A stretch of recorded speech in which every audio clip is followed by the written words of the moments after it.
Yes, Undiek. Chief,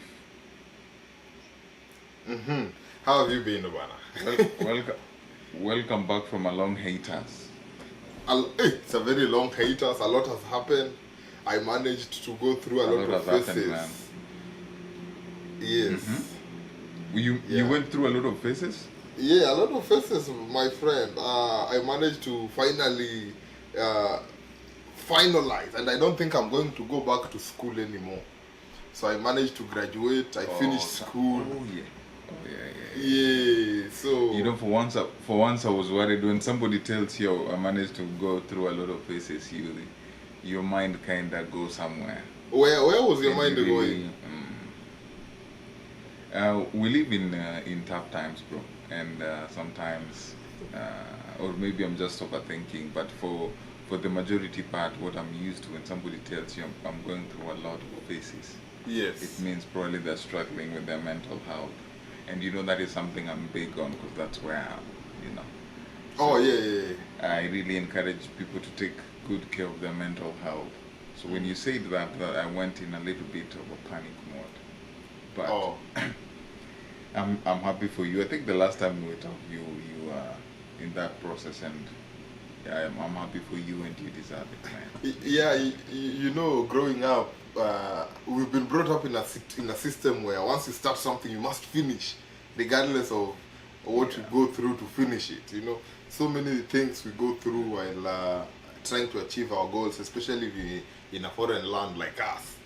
But now, the moment at the back of your mind, you must finish. You must finish whatever it is that you're working on. So That's true. that's what has been happening, Chief. Apart from that, there's a time you're telling me something. I just want you to reiterate about importance of therapy. I think we never aired that. I think our audio got cut short. And now that you're talking about faces, maybe we can start there. Me personally, I've never been in a therapy table. I've never physically gone to therapy where you air your problems to someone and they tell you your way out of it. What were you saying? You've experienced that, and what I of mean, what impact? one thing I would say is mental health, especially after post-COVID. I mean, I'm not saying before COVID it was not important, but post-COVID, because you remember when COVID came, we were in ISO, people spent a lot of time home, and it really take a toll on people. So deliberate efforts, and especially people who are in this field, the healthcare personnel, they're Yeah. trying to encourage us to work on our mental health. I think that's where it was heightened, but before it used to be there. Now, it's something that I really advocate for because we all deal with our demons in one way or another. Sometimes maybe you just are strong and you constantly overcome your demons. Yeah. But once in a while, for you to, there's this word that we keep on flaunting around, and I believe it's true. And I'll give you an example. When somebody is dating someone, that is the most typical common scenario, or a workplace. Let's Yeah. talk about work. Yeah. In workplace, there's constantly something that we refer and we say it's a toxic work environment. So when you're leaving your workplace, people are quitting their job. Oh, my boss was toxic, my colleague were toxic. But one thing I say is you can never be toxic alone. You can't be toxic by yourself. Yeah. Somebody has to make you be toxic. Even if that person, they're just seated there and they're not talking to you, they're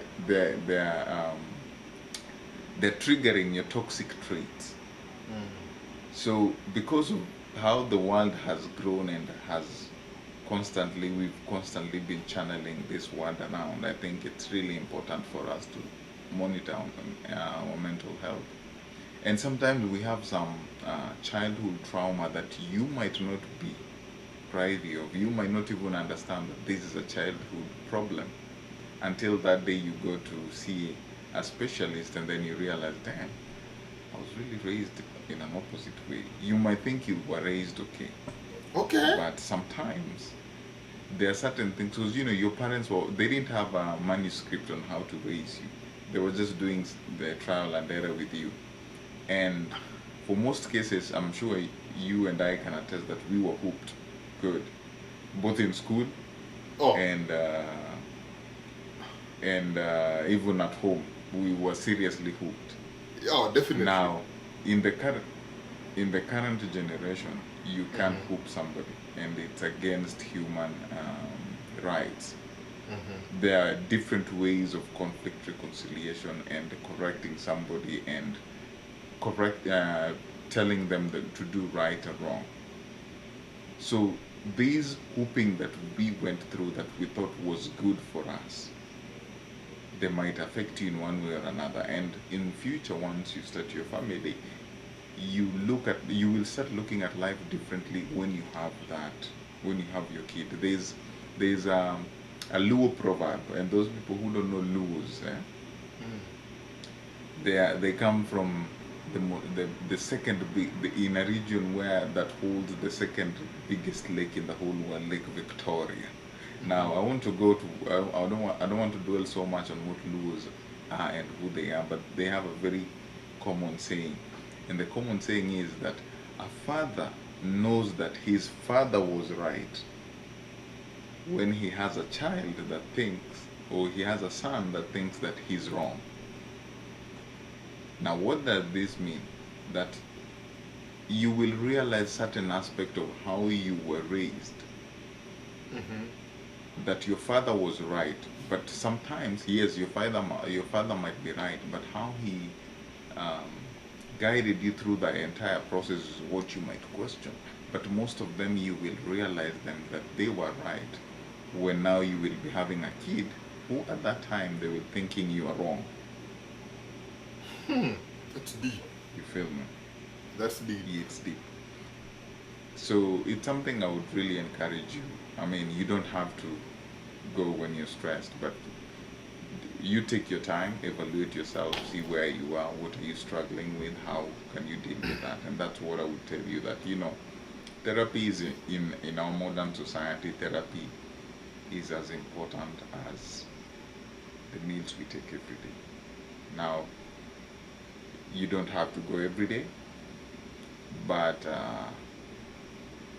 like I said, nobody is toxic by themselves. You're toxic, but even me, I'm toxic, and somebody has to trigger my toxicity for me to be toxic, and vice versa. So, if you're starting a new relationship, if you're starting a new job, if you're meeting new friends, if you're going to a new town, new country, there are so many things that you're going to learn that you have to shelve off your toxic or your previous um, character and behavior, or things that you believe were right, in order to fit into the next society or the next relationship that you're going into. So that's how I will just summarize it in a nutshell.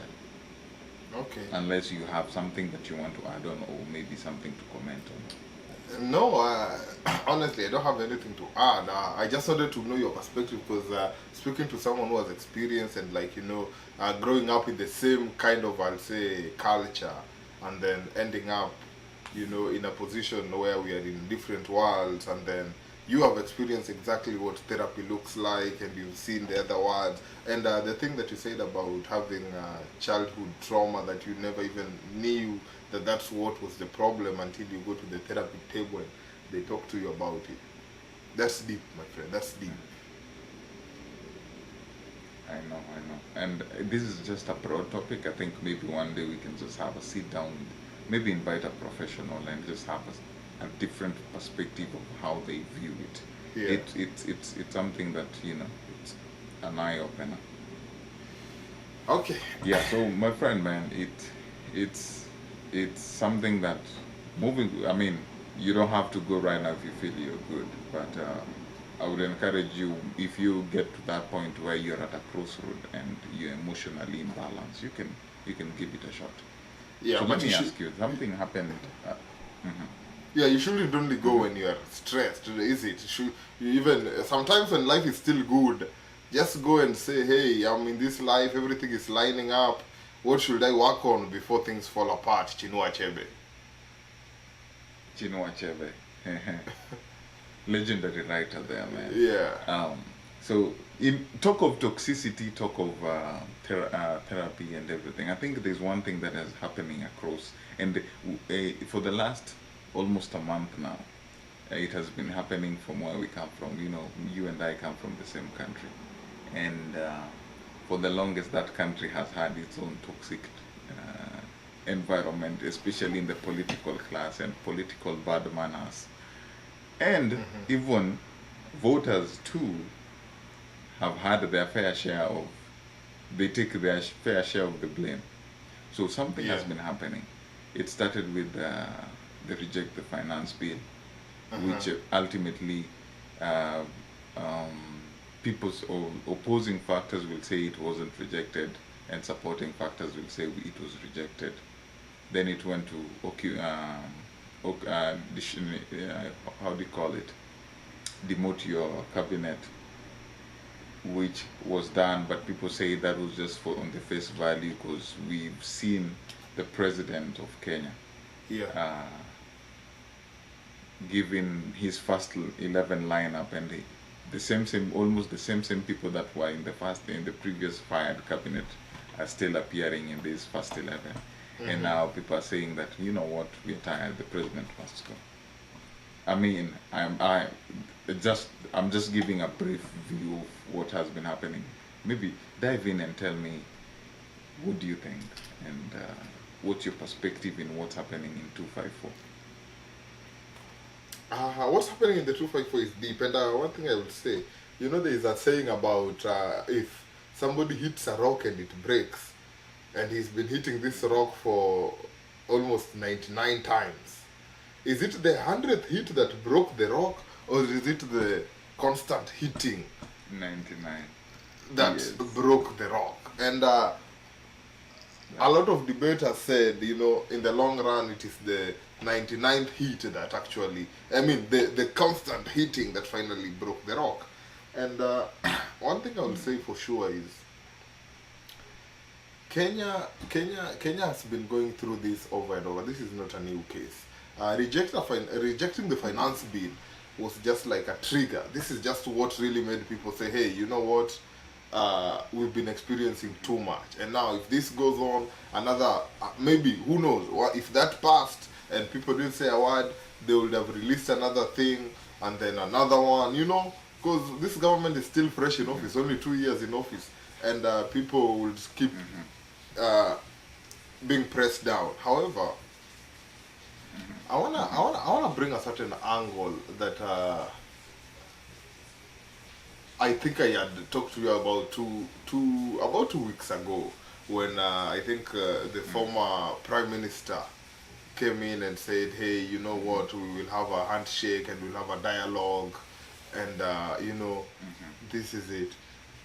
One thing that really ails Kenya, and I think millennials, and this is one thing, and I think this is why Gen Zs right now are coming into, the Gen Zs are the ones actually carrying the mantle to like steer this country into a different leadership. Yeah. Because millennials and the people who came before the millennials, I think they're Gen Y or something.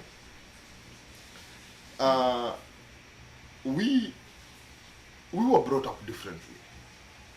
We were brought up where the older people are always right. We were brought up where we were even told, hey, if you are suffering, you're being prepared for good things. You know, if you're going through it, that's good. And they will tell us lies. I think some of us suffering is how do you say? It's part of success. It's like a road. Yes. Yeah, and I'm a victim of it, because I remember there was times when even we would go to school and our own parents will take us to school to be disciplined in front of them, and we saw that as now this is change. This is what will reflect to change. It's normal. And we embraced it, and we were like, yeah. So you know, even now growing up, we see how the government is embezzling funds and this, we are not getting jobs, jobs are missing, and we have to hustle twice as hard. Deep down, we know, you know what? Growing up, we were told if we are Success is around the suffering, corner. yeah, success is coming. I've seen millennials age. I've seen people get to 50, 60. And I think that's what is scaring the Gen Zs. Because most of their parents are now maybe at 30, 40. And they are seeing them age while struggling to sell mboga, struggling to ride boda boda, with very big masters and degree programs sitting at home. And they ask themselves, what is going on? Why are they not... They have struggled enough. Since we were born till now, we've always been seeing them struggling to take us to school, to do ABC, to do all that. But they're still struggling. And I think that's what triggered them when this finance bill came. The Gen Zs were like, hey, you know, the fact of the matter is, so maybe you don't need to struggle to make things meet. Sometimes you just need to be successful, plan your way right, and succeed. If you go to school, according to whoever invented school, the invention was go to school, study for what you want to be, get that job, and that job will pioneer your future to where you want your future to go. So you say Gen Z, they believe in the philosophy of soft Gen Z era, while us we were brought into the hard millennial era. I would say that it's a soft Gen Z era. It's a matter of know your worth. Exactly. It's not like know your worth. Know your worth. It's not about what do I say? No, you know, maybe we don't. I have to. Yeah. Oh, maybe you know Kenya is still here, so we can't expect to have this kind of development done.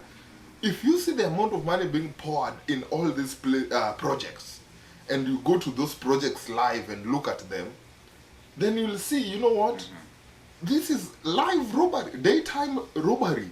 Things are just disappearing, money is being looted, and that's why people are mad that the same cabinet secretaries are being brought back, because their same ministries have embezzled. The other day, Citizen Digital printed a layout of, I think, 2.64 billion by only 4 cabinet secretaries.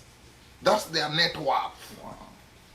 2.64. About them. Only 4. And those are only 4 people. Wow.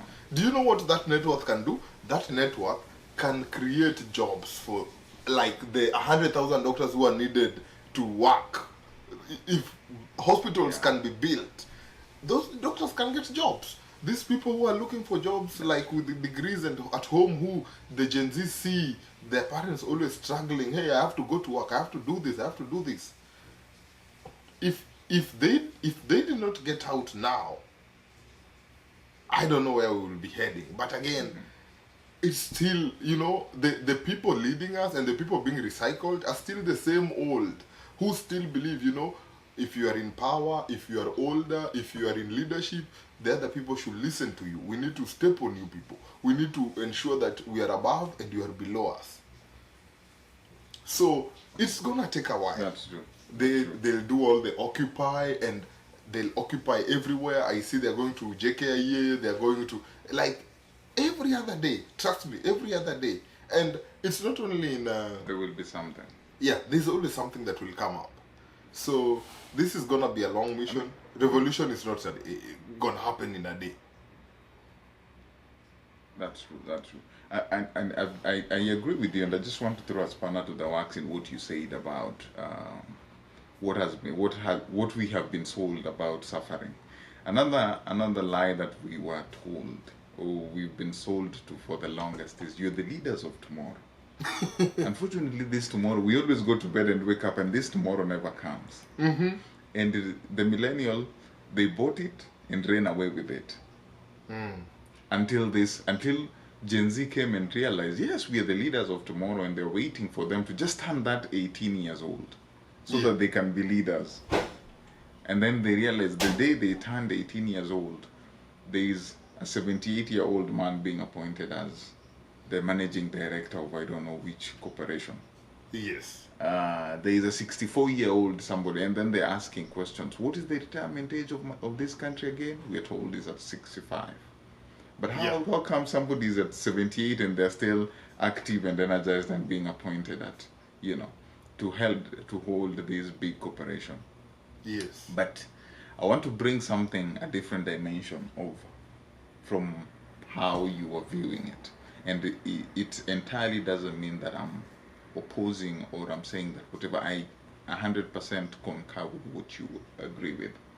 But I feel like now that we're in this topic about taking accountability, taking responsibility, my perspective and how I've viewed this, and it is the elephant in the room. And I think once we remove this elephant out of the room, then we shall have a clear guideline on what path are we going to follow. And the elephant in the room is, yes, right now people are saying the president must go, and the whole cabinet must go, and the whole government should go, and all the elected leaders to go home so that we start afresh, right? But what we are forgetting that the biggest elephant in the room is the Kenyan voter. And the Kenyan voter is trying to pin these responsibilities on the leaders, okay?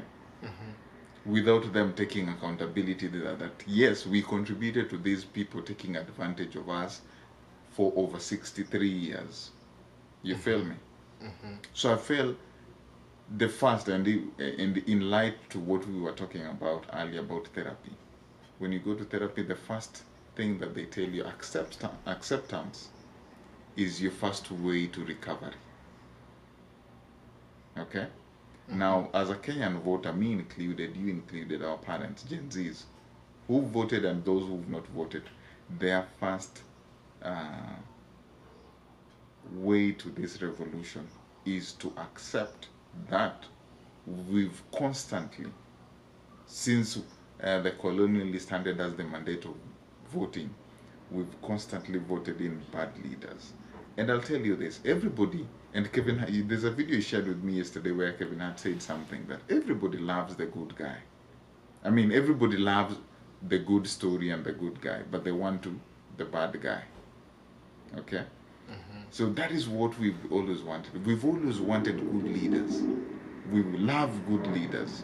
We even, before election time comes, we even have guideline and reducible minimum of who the next leader will be until that time comes, and then we realize we just want the bad people in office every time, and we constantly do this. So I'm not opposing whatever is going. What I'm trying to say is we should take our responsibilities as voters, because if we still hold the same analogy that we hold, even if this revolution is successful, we'll go back to the same old ways where people will still go back and elect people based on what are you giving us.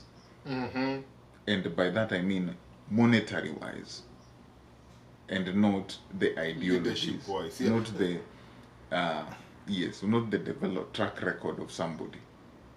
But I'm glad that we are at this point where we're having this conversation, because this has been my dream, that we will have that conversation one day, that we won't elect you and we won't support you because you're from my tribe, but we will elect you or support you because of the ideologies and the promises that you hold and the track record that you hold. And I'm glad this conversation has reached here, and we are here scrutinizing and asking hard questions to the people we elected in office, and asking them, yes, you've been there for the last 2 years, tell us what you've done. And if you can't account for what you've done, then we want to recall you. Exactly. I So agree. So you just finish. So personally, I think the biggest problem that we have as a country, Ruto is just a part of the problem, and Ruto is the president. He's part of the problem, but the bigger problem is the electorate, and we need to have a conversation as the electorate. And having had all this conversation, my next question to you, or my next thing is, what next after Ruto has gone? Yeah, and that's a big question, not only for me but for the entire nation. You know, like let's say tomorrow, you know, he likes addressing the nation at 4. He comes in at 4, fires the whole cabinet, fires everything again, and says, you know what, On top of all that, and not to interrupt you, I think he comes at 4. Somebody say that he has already studied and understood how the protesters are working. They wake up in the morning, they do their own stuff, or everybody. By 4, people's energy is low, people can't react to it. So you can go in at 4 and tell everybody shit, but they've gone through a rough day, they don't want to hear anything, they don't want to react to anything. They just want to go home and So when you say it at 4, yeah, they just want to go home and that's sleep. why he addresses the nation at 4. Yes, so he comes in, say whatever he will say, and you won't get it, because if he says it at 8 a.m. in the morning, oh no, it might spark something and people will go. People might come and occupy where he is. Yeah. So he comes at 4 where you are tired, your brain is tired, you're just thinking about going to rest, and think about your plans for tomorrow, and then comes and dump whatever. Anyway, go ahead, my friend. Yeah, but that's what I'm saying. Let's say tomorrow he comes in at 4 and says, I have listened to your plea and I'm a big part of this problem. You wanted me to go, I quit. Okay. Now, it's an open field. What next? That's a very big question and very important, because right now, okay, all the leaders aligned, anyone we know, who are we having to the top seat now? Like, like who have we seen model like himself? Because for the longest, Baba has taken a position where no other politician. He's blowing hot and cold every day. Yeah, he has taken. You're giving his history, but I was no, since 1998, when I think since Kibaki is 2007 there, Baba has always been chief of opposition to a point where, apart from the sitting president, Kenya does not have any other figure of a leader. I don't know if you're getting. Like, he's always manipulated. He's put in a country, like, I think in sort of a hostage situation, where if Baba is not opposition, then it's maybe like right now it's only Ruto who is leading the nation. But now in a situation now, Ruto has also gone. Uhuru resigned. Kibaki passed away, God rest his soul. Now we are in a dilemma. We might have to have the AU step in for a little bit until we decide who sits in the throne. And that's why I'm saying 2027 might be very interesting, extremely interesting, because of all the leaders who I think who can be in the seat. I'm looking at the types of like Kalonzo, I'm looking at but my question is, are we ready for these people to take over? Because these people, removing Ruto and bringing back Kalonzo. No. That's what I'm saying. You see, we don't want those people. Already we don't want them. Nobody wants Kalonzo, Ngilu, Mudavadi, Wetangula. Nobody wants any of those people. And with all due respect, we respect them. Yeah, but they just we want a new. Oh, that's why it's called a revolution. We want a whole new slate. So I'm looking at people like Sifuna, Babu Owino. So my question to you, which still, if you pull the Sifuna card and Babu Owino card, and I'm not, by any chance, I'm not against these people, but Sifuna is an ODM member, right? Yeah. He might be having the same conversation with us, but it does not mean that we're going the same route. When you get to on a freeway, you're moving. Which freeway do you have? Give me a freeway that maybe connects Virginia to Washington. Just say like I-90. We have this I-85. I-85. So I-85, is it going north or south? I-85 should be going north. East. North, right? No, it should be going east. Should be going east because it connects. The odd numbers run from north to south. Use a more simpler version. Now we are looking at roads. Anyway, okay, the way American roads system is, they run longitude and latitudes, right? Yeah. So odd numbers, I 5, I 15, I 25, they run a certain way, either north to south. And then I 10, I 20, I 30, all the way up to I 90, they run, parallel or something like that. But anyway, I'm not 100% sure, but that's how I know, you know. So let's assume I 95, it leaves Virginia to DC, right? As soon as you get in from your house to I 95, say it's like 10 minutes. The moment you get onto that freeway and you're driving towards DC, maybe you're not even going to DC, but so long as you're driving towards DC, there are people already on that road who you found on that road. True or Yes. false? True. It doesn't mean that all these people, because you guys are on I-85, or everybody is going to your destination. Yeah. Once I'm it's with time for you to exit, you will just exit. So that's what I'm saying with the Sifunas and the Babuinos. I'm not saying they're bad people, but yes, they're talking the language the Gen Z are talking. That's true. But at the same time, are we headed to the same direction with them? Because they've said that they belong to a certain political outfit, which, if you sit with the current Gen Zs, they're saying we don't feel like the current political outfit fits us, and we want to see how we can resolve or we can forge another future ahead. But anyway, that's just what I wanted to bring. I'm sorry I cut you off. I just wanted to bring that so that Yeah. maybe you make me understand how you wanted to go about it. That's the thing. I can't make you understand because it's a very critical situation, given that, and Gen Z is they've termed themselves as leaderless, so they don't have anyone that they are supporting.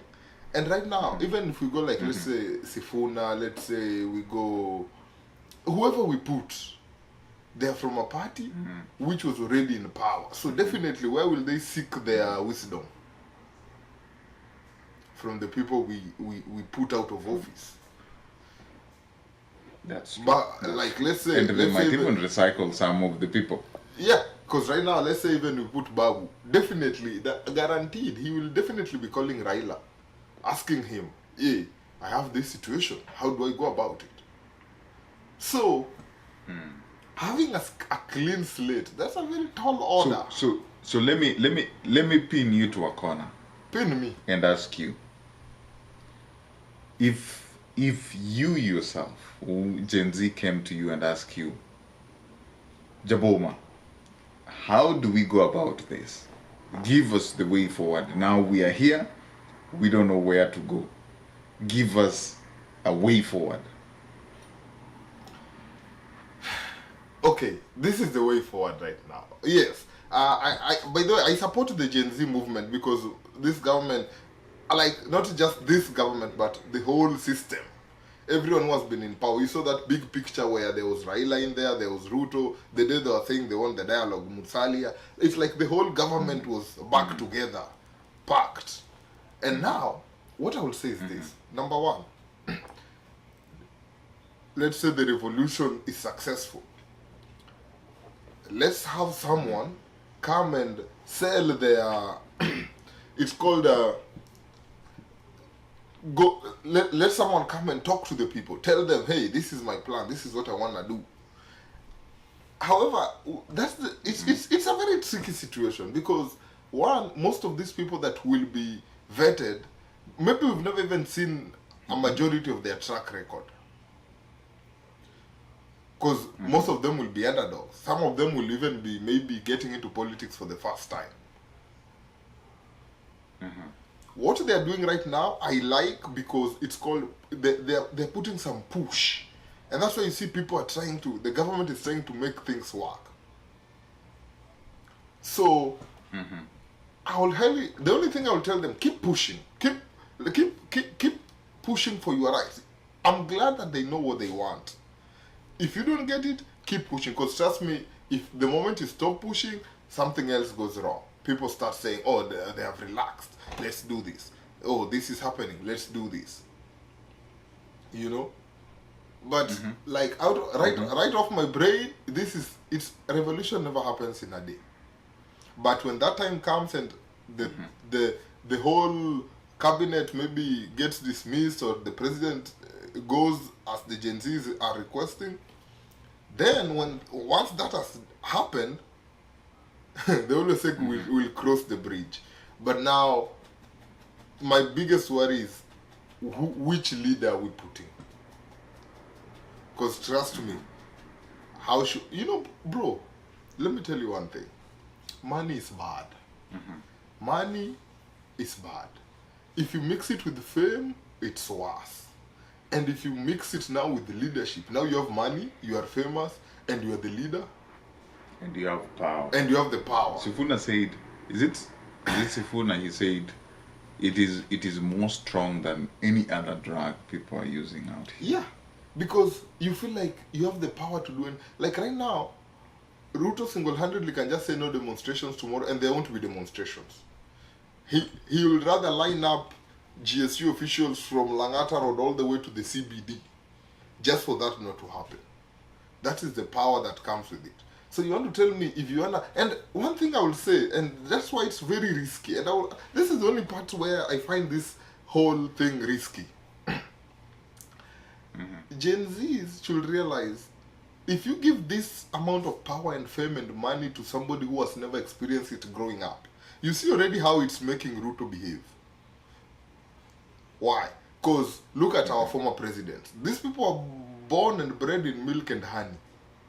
But when it comes to now President Ruto, who was a chicken seller like I think 20 years ago, and he rose to the top, and now he's at the helm. And that's why people are claiming that there is a misappropriation of funds and stuff like that, because in their own capacity they feel like, yo, this guy, if he never had this growing up, now he has the power of like, hey, I can just snap a finger and that's $1 million. I can snap another finger and I'm in Germany tomorrow I'm in Tunisia, I can go to Turkey. Explain to me why since the revolution began he's never traveled. Do you want to tell me all those travels before were worth it then? Why has he stayed in the country since? You want to tell me no events are happening? He has no reason to leave the country. The other day, France was swearing in. I'm sure, were it not for the... He would have, yeah.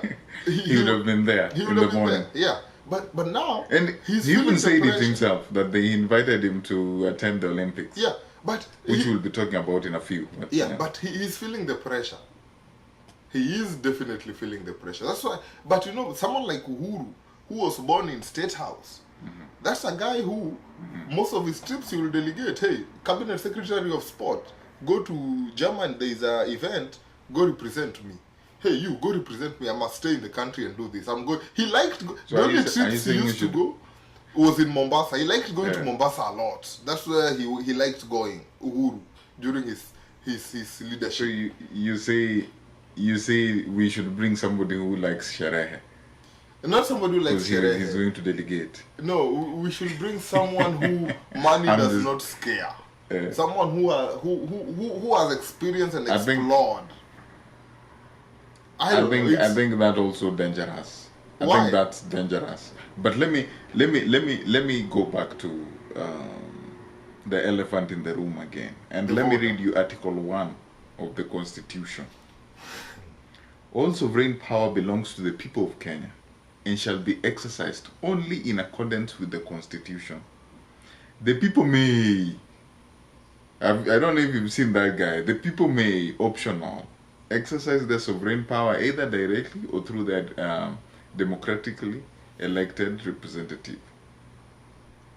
Sovereign power under the Constitution is delegated to the following state organs, which shall perform their function in accordance with the Constitution: the Parliament and the Legislature, the National Executive, which is held by the President, the Judiciary, and the Independent Tribunal. So the Parliament is being headed by the Speaker of the Houses, which in this case, Speaker of the Lower House, who is Moses Wetangula. The National Executive is being held by... So we have all the three arms of government. Now, I did a little bit of history, so this is my stance on it. We want to do this in accordance to the Constitution. At the same time, we want to do this. So the people here, they felt like we delegated this sovereign power, and this sovereign power is being abused. So we now want to exercise, which says all sovereign power belongs to the people and shall. So now the people, this is mandatory. We are trying to exercise. The Gen Z are trying to exercise their sovereign power. Because the May, which is optional, and they delegated it to the elected leaders, they've been abusing that power. Why am I saying this, and why am I bringing this into the question? I feel like we're at a crossroad. And this is my personal opinion. This is not a way forward. But because we are, like I said, we are in that period where we are asking hard questions. And like I said, we're in that period where everybody should take accountability. Even those people calling for revolution, they should also take accountability. And sometimes, especially in this volatile moment, when you say certain things, people tend to feel that you want to rub them the wrong way. And to me, I'm just like, let us ask ourselves these hard questions, because we are in that level where we are at that point where we are asking the hard questions, and everybody needs to take accountability. Now, having said that, why do I say we are at a crossroad? Two things are at play. And for us to ask this question, number one, yes, the revolution is there. But to come and say that it is leaderless, we are lying to ourselves. That's true. Because once the dust settles, and by that I mean once we achieve what we want to achieve, there has to be a leader. True. And it goes back to how you're asking, who are we gonna put there? Because 50,000 people, million people cannot lead the country. Yeah. So we are at that point where we are asking for a way forward, but we are not providing a solution. My angle of conflict resolution always has been, if you're opposing, if you're rebattling whatever idea that is on the table, then provide a solution to it. Don't just say, bwana kuna bwana, hii idea iwezi bwana, and you're not giving us a solution on how we should maneuver the next how we should move forward. So we're at a crossroad, and it's unprecedented time that we are here, and three things might happen if the dust settles. And by the dust settling, I mean if Ruto goes, which if Ruto goes, we are not guaranteed that dust will settle. If you go back to the Constitution, in the event that the president is incapacitated, dead, or has left office, the Constitution says that the deputy assumes office. Right? Now the Constitution says, in the event that the president and the deputy, God forbid, something happens, they were going to a function, and then God says that you're more important to me than the people you're serving, and God calls them. That's what I'm just thinking, because the president and the deputy cannot be incapacitated at the same time. So I'm just using God calling them.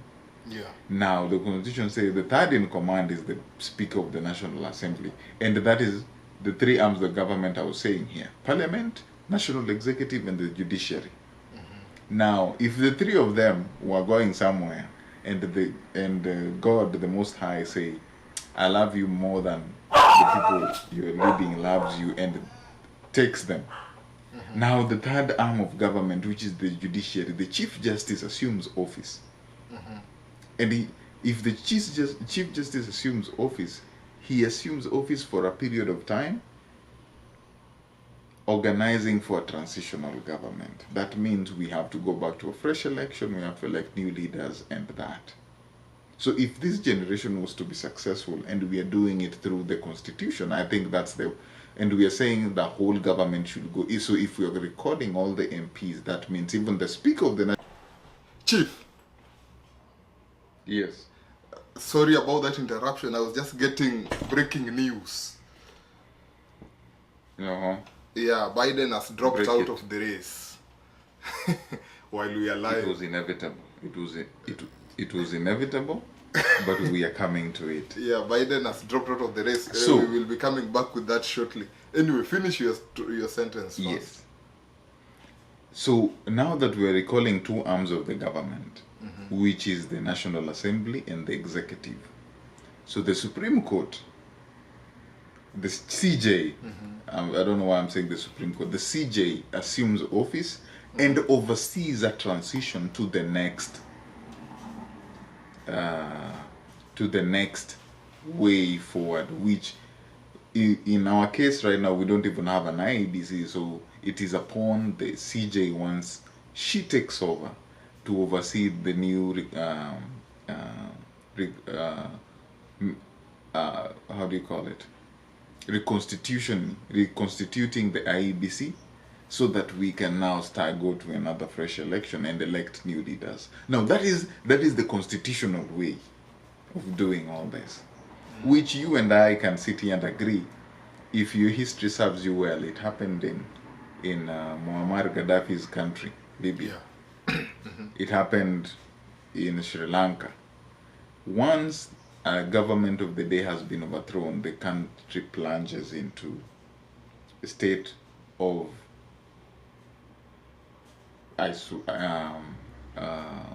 darkness, and the country is fragile. Once a leader, somebody at the helm, is dethroned, everybody is eyeing that position. Now, the crossroad that we are in, it takes us now to the other side, where now that is the probable reality, that once Ruto goes, which he won't go without a fight. Because the other one, we are assuming we have holding Ruto at a conversation, and we are telling him go, and he says, okay, you guys don't want me, I'm also tired of this job, let me go, and he goes. That is an ideal world and a perfect world, and if we do that, we will be the benchmark of democracies in the whole world. Everybody will be talking about us, if how the chronological breakdown that I've broken down happens. Now there's now the reality that where we are, that we can go either that route or we can go this route, where history has shown us anytime a government or a president has been overthrown, the army takes over.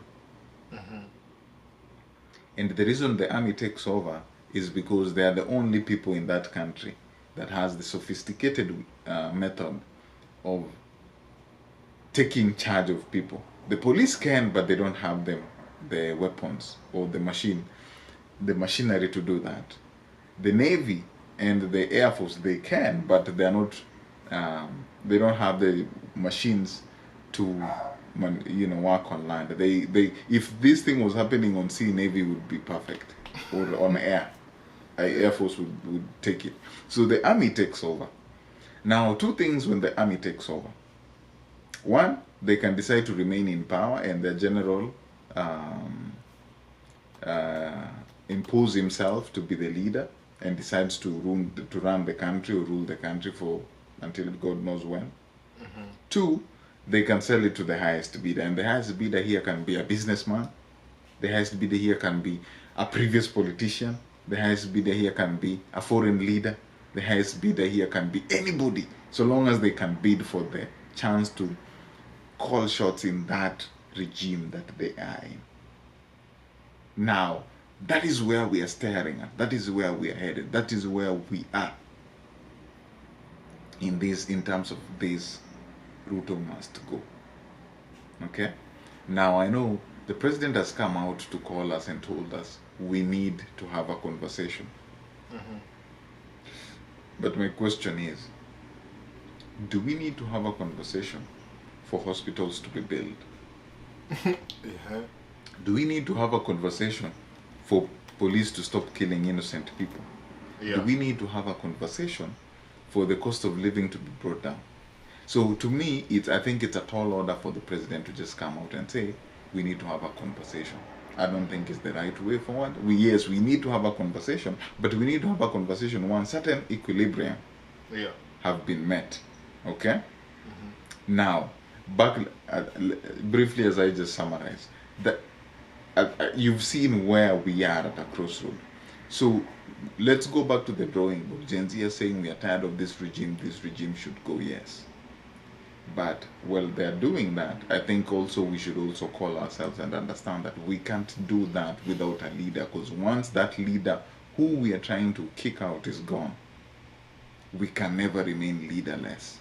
And the economy is going to plunge, the cost of living is going to skyrocket, insecurity is going to go high, so many things are going to, constitution might also be thrown away.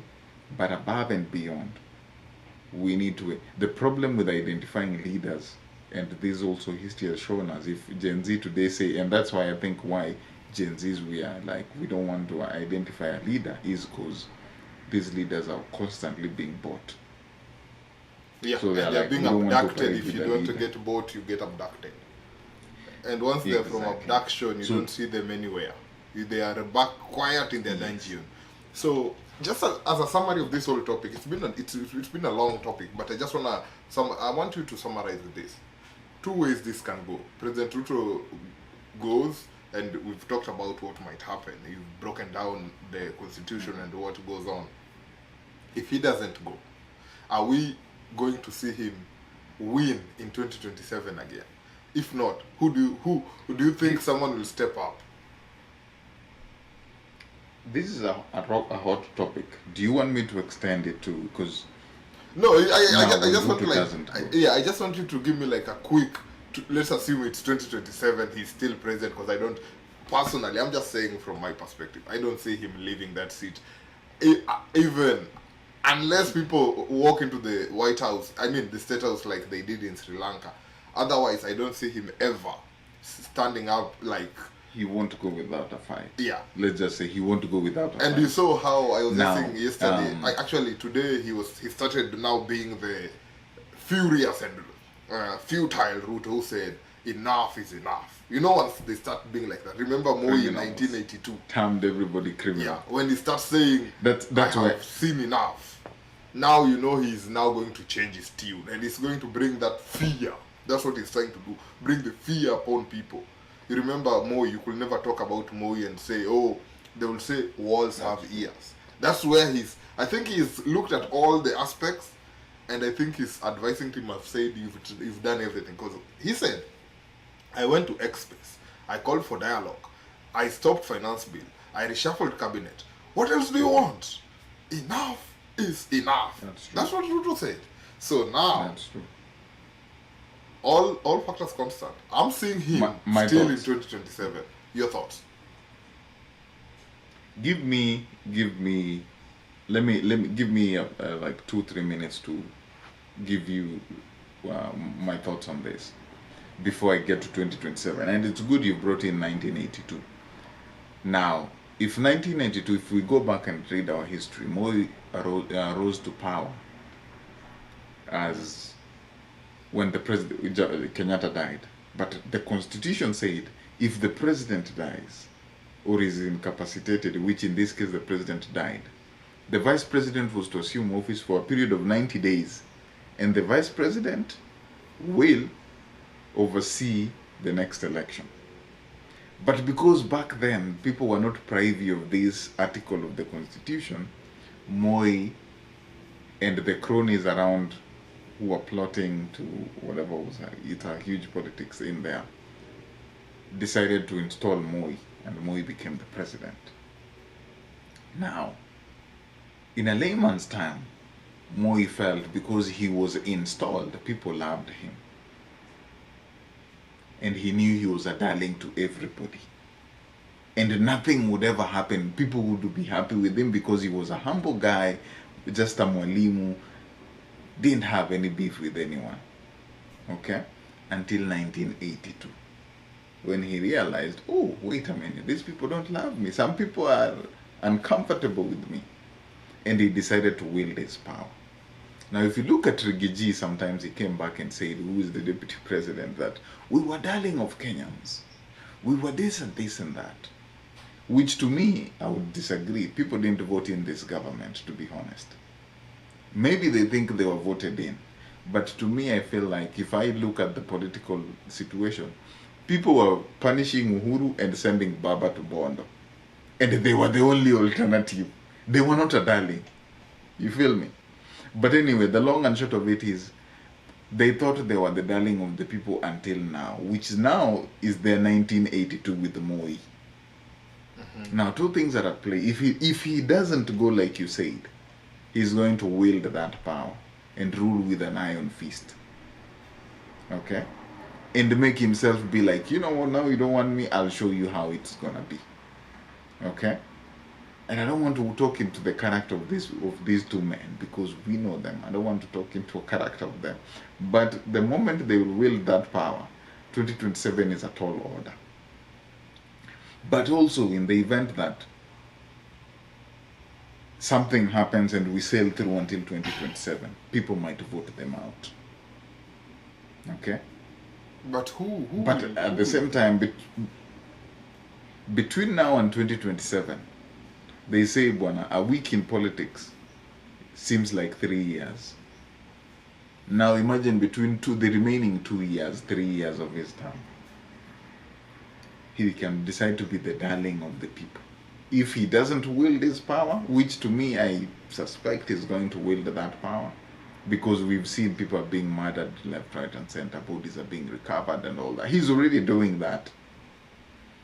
He'll be the darling of the people. And you, like I said, if we go through all this process and the Kenyan voter don't take accountability, 2027, somebody will still just come and say Mtuwetu. And that's and what I Mtuwetu really will go fear. back to office. That's really what I fear because as it is right now, he has the power, he has the money, he has all the resources to retain his seat. So 2027, like, that's what I'm saying. Between now, that's what I'm saying. Right now, if you ask me what I would say to make this country go forward, if people really don't want this government or they don't want Ruto by himself,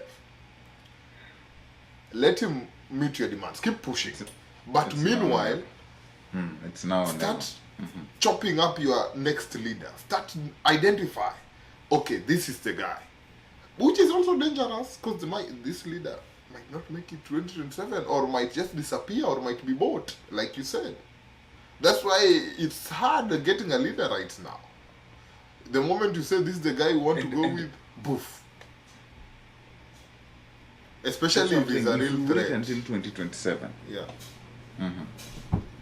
If we wait until 2027, it's gonna be a tall order. Why? Because we all want to. I'll still go back to Kevin Hart's words. Yeah. We love the good story, but we want the bad guy. I think that's how I'll summarize it. If we wait until 2027, we love the good story and the good guy, but we want the bad guy. Moving on, man. Moving on. Let's switch up gears here a little bit. Yesterday there was a game. You know, this is Net Swishworth, the only place where we talk about sports and everything that's trending.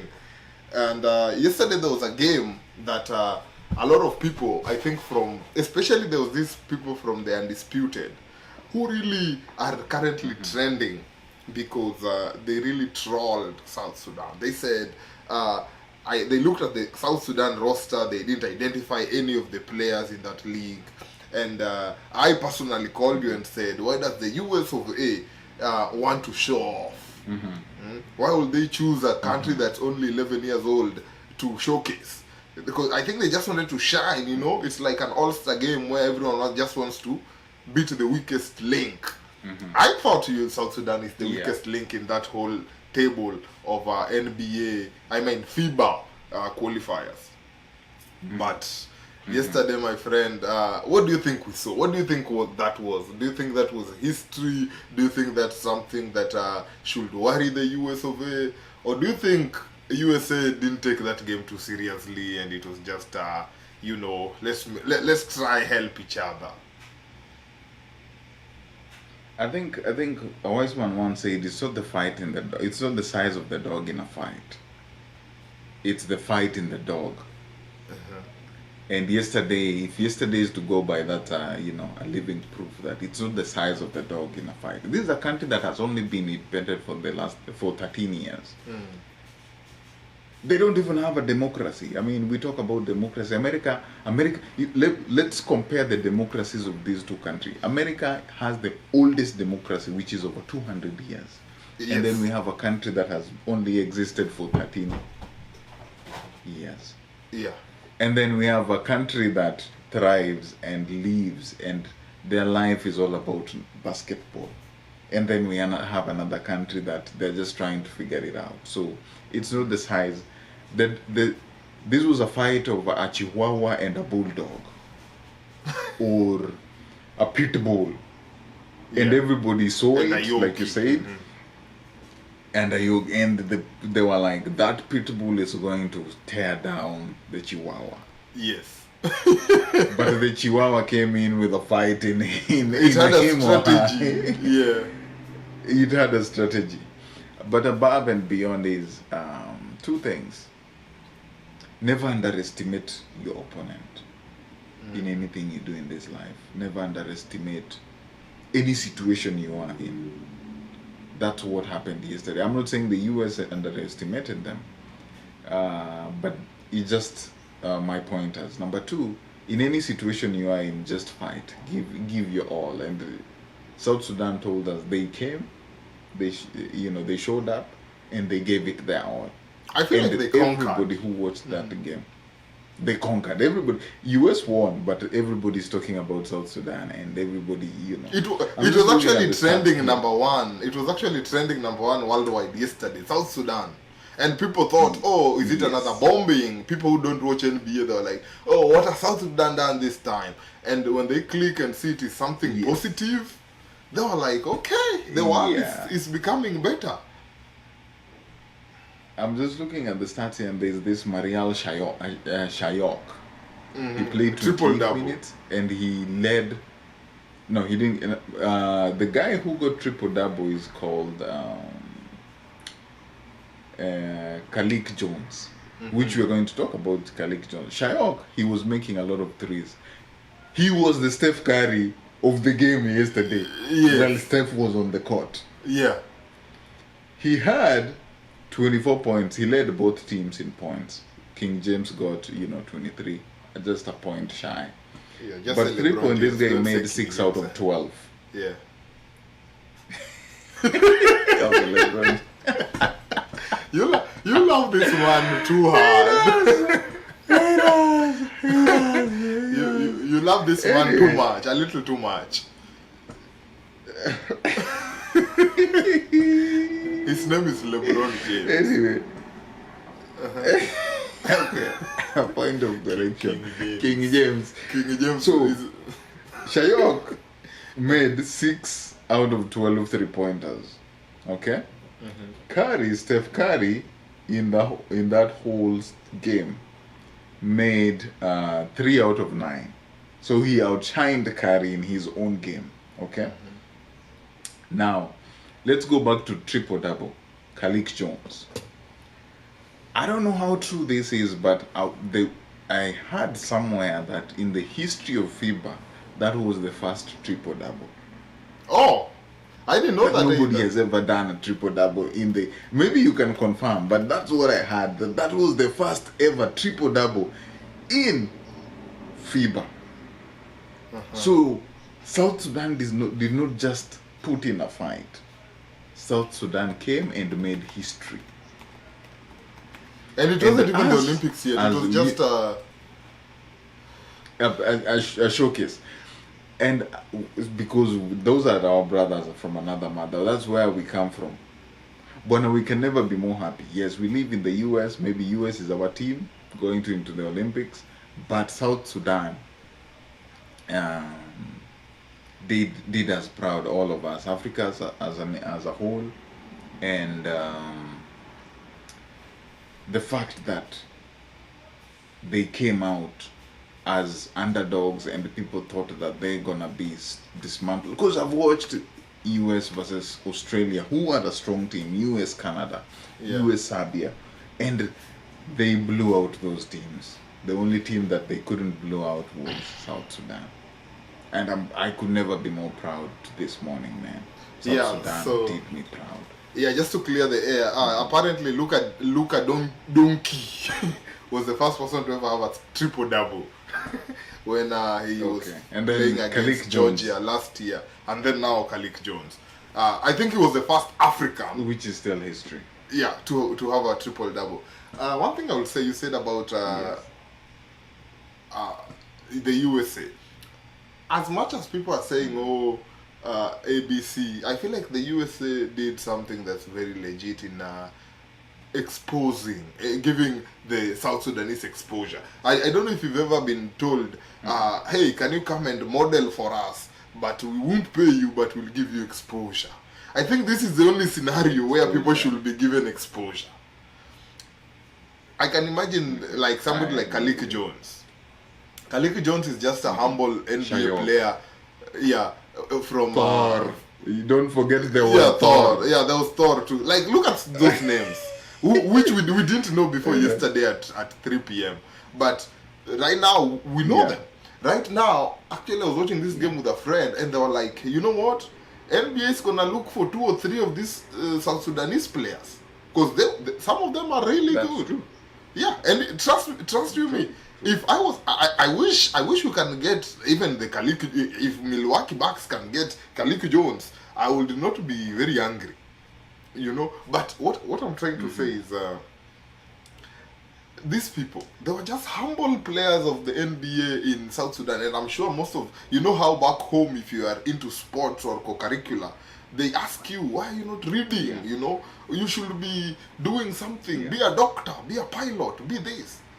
But tomorrow, as of yesterday, these players updated their resume and said, you know what?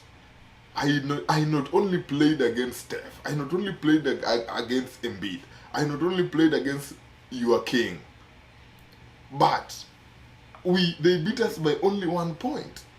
Their names are now somewhere up there. If they can now approach even the NBA and say, hey, I need to be drafted. This is my resume.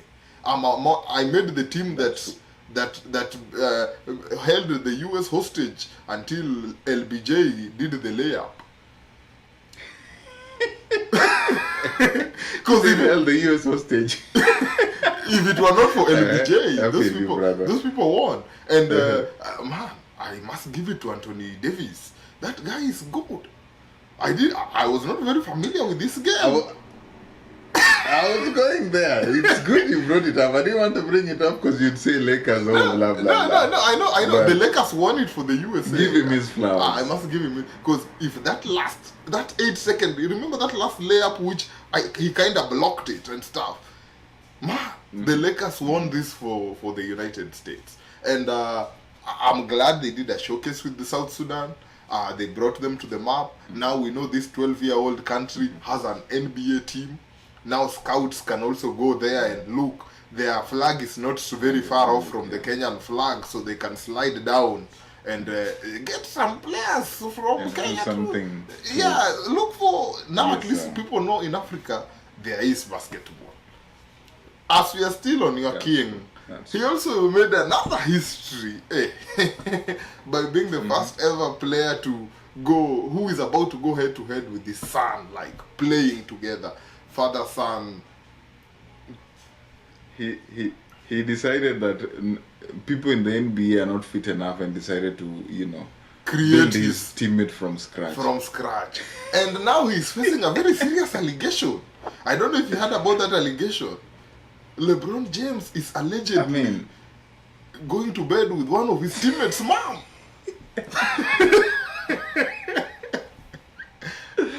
I remember reading that and I was like, damn, you sent me that. I was like, you crazy, man. You crazy. But before I go, continue, just keep going. No. Before I go to or touch base on that topic of Bronny and LeBron, I just want to loud and give Anthony Davis his flowers, bro. Okay. I've watched all the games Team US has played, and I can confidently, without fear of contradiction, say that Anthony Davis needs to start and the bid needs to go to the bench. Oh, so far he's not starting? because he's not starting. The first 11 they've been trying to manipulate it. The first game, first 11 was Steph Curry, Anthony Edwards, LeBron James, Joel Embiid, and Jrue Holiday. The second game they brought in Tatum to start. And removed to replace Anthony Edwards. The third game, which was yesterday, they brought in who started. No, the second game was Devin Booker, and then now Booker started yesterday. I'm confusing, but yeah, the second and third game Booker and Jason Tatum started. And then AD comes off the bench. But I feel like, because all the 3 games Team US has played, AD has averaged double-double. Yeah. He's good.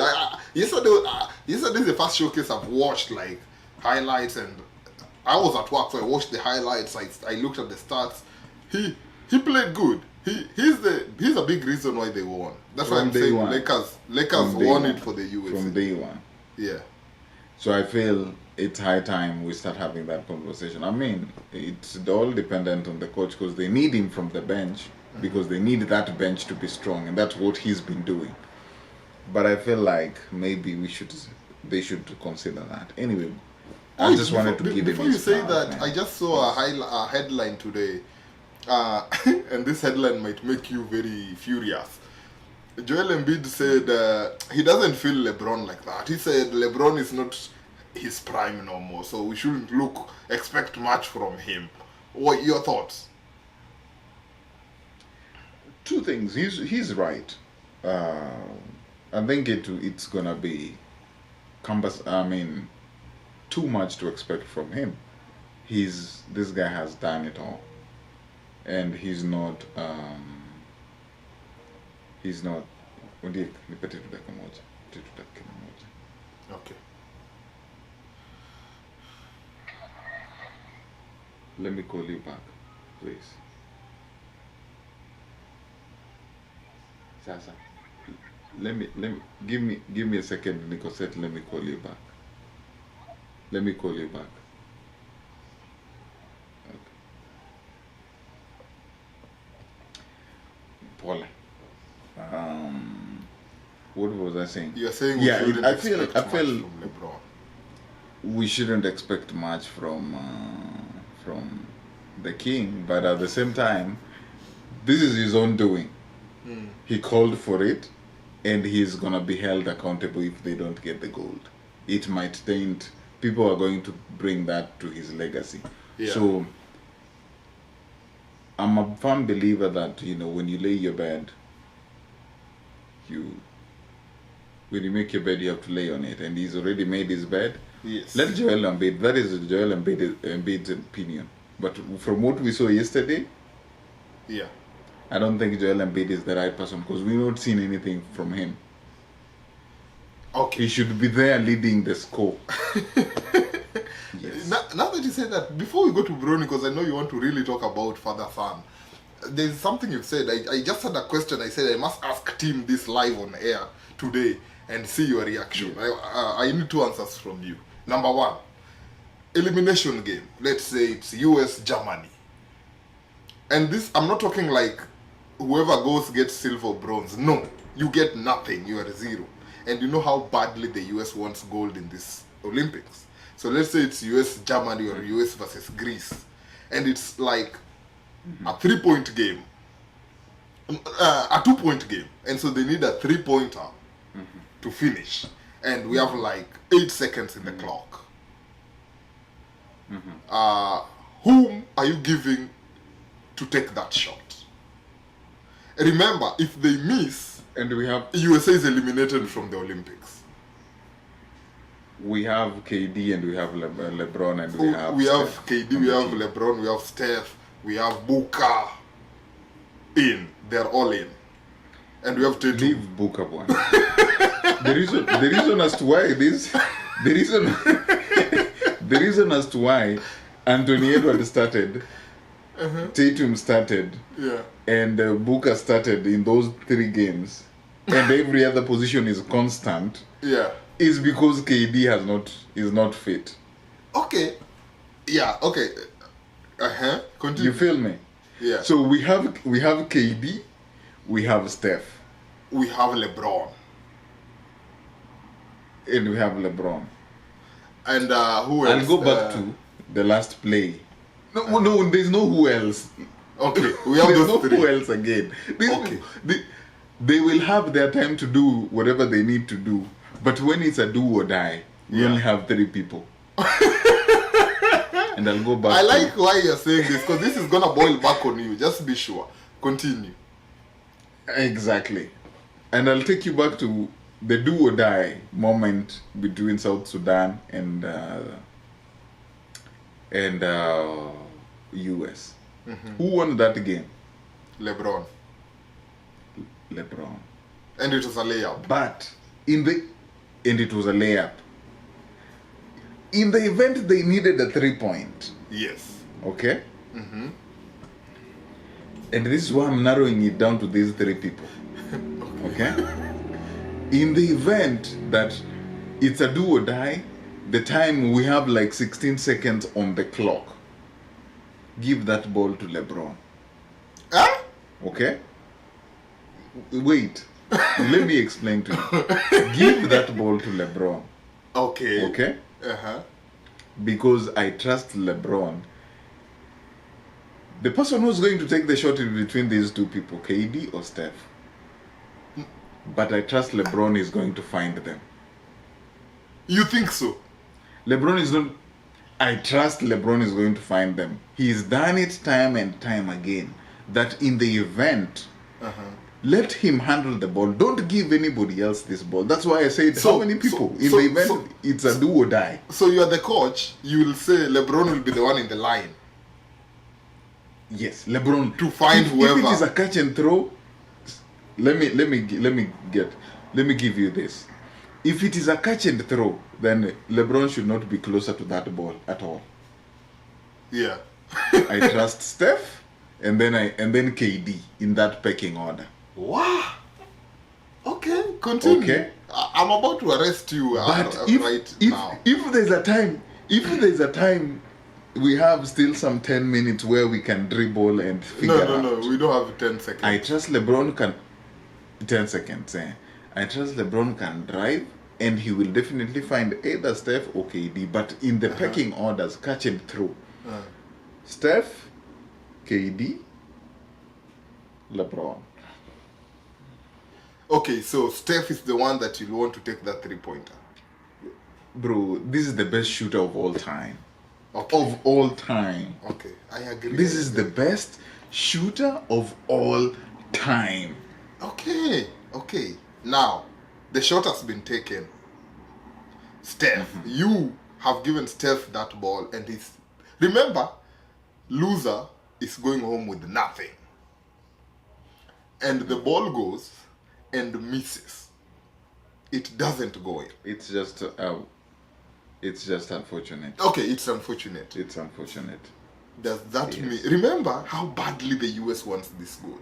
And now they're going home with nothing. Are we going to say Steph's career is a failure? No. Steph's career is not a failure. But it's going to taint their resume. Because remember, you've watched the Redeem Team. Yeah. Which Redeem Team happened in 204, they lost. They had LeBron, they had Dwayne Wade, they had everybody. They lost, and they got a bronze. And now they had to bring in Kobe. But remember, in 2004, they had Ras, KD, they had all these people. But they thought they were invisible or untouchable. They cannot lose until they lost. So if this team, and this team is coming into play because you remember what happened a year ago when they went to the World Cup? What did Canada do to them? Canada kicked them, and Canada won. So LeBron took him upon himself to restore the glory of the US basketball. Because somebody somewhere ran 100 meters and went to press conference, and what did he say? World champion. You're the NBA champion in league. For who? Okay? I've never disagreed with this Lyles. team. I've never disagreed with him. But this team right here, which I'm told, I read somewhere that it's called the Avengers. Yeah. Okay? is to restore the glory of US basketball. Because a year ago, they had just lost to Canada. Or 2 years ago. I can't remember when. So this team here, if they don't go and win it all, then Noah Lyles will be vindicated. You feel me? So it won't go to it. Yeah. Yeah, and I totally understand, and I like the aspect that you're bringing it and how you are looking at all these players. And the reason I'm telling you this, I don't know, I was looking at this guy online the other day. It's called Roberto Baggio. I don't know if you've ever heard of him. He was an Italian. I know he was an Italian striker, and very veteran. His whole career was very successful, but he's always remembered for that one thing, that missed penalty. And people say he's the guy who died while standing. So that's what I'm saying. If it gets to that clutch moment, the tensions are high, and all these players that you are saying, KD, Steph, they all know that this is what USA needs. And at that time, I'll kind of feel sympathy for them, because whoever you give the ball, the pressure that's on them, knowing that, if this doesn't go in, that might define their career. Because from then on, if anyone talks about, let's say LeBron took the shot. Oh, LeBron should have given Steph. Now we will have gotten the goal. Oh, Steph, why did Steph take that when he was doubled? He could have passed it to LeBron. It will always be. And if KD, God forbid, if KD takes it, you can imagine, KD stopped doing threes 4 months ago. Why is he still doing threes? So I don't know. The world. I agree with you. The world treats people harshly. So I'm rooting for Team USA. Now I'm still rooting for South Sudan. I hope they even get a bronze or something, because their game yesterday was top. It's Silver. just that we are not going anything lesser than silver. Yeah, but it's the only thing is I know yesterday for a fact, as much as I was looking at the game, low key the USA was doing a showcase. It was like all-star. They were, try this guy, hey, let's do this. But I'm sure it is like now comes back to, now this is serious competition, and everyone shows up. I don't think I don't think it would have been that close. And right now, everyone is good, but right now, but we won't talk about Nigeria. But everyone right now just gets, the worst that can happen right now is if you get injured in a showcase. That's true. Yeah, if you get injured in a showcase, let me come back Olympics, to your question. Yeah. And I'll take you back to 2020 when the Lakers were playing the Miami Heat. Jimmy Bucket's Miami Heat 2020 at the bubble. Yeah. Game 4. Okay? Lakers are up 3-0. LeBron has scored 40 points. It's a perfect run. It's a back and forth. Jimmy is going back and forth. That's where Jimmy did that famous photo where he's stuck on the stands and he's sweating. You know that photo. Clutch moment. The Miami Heat are up, I think, by 2-1 basket. So Lakers just need a 3-pointer and it's game over.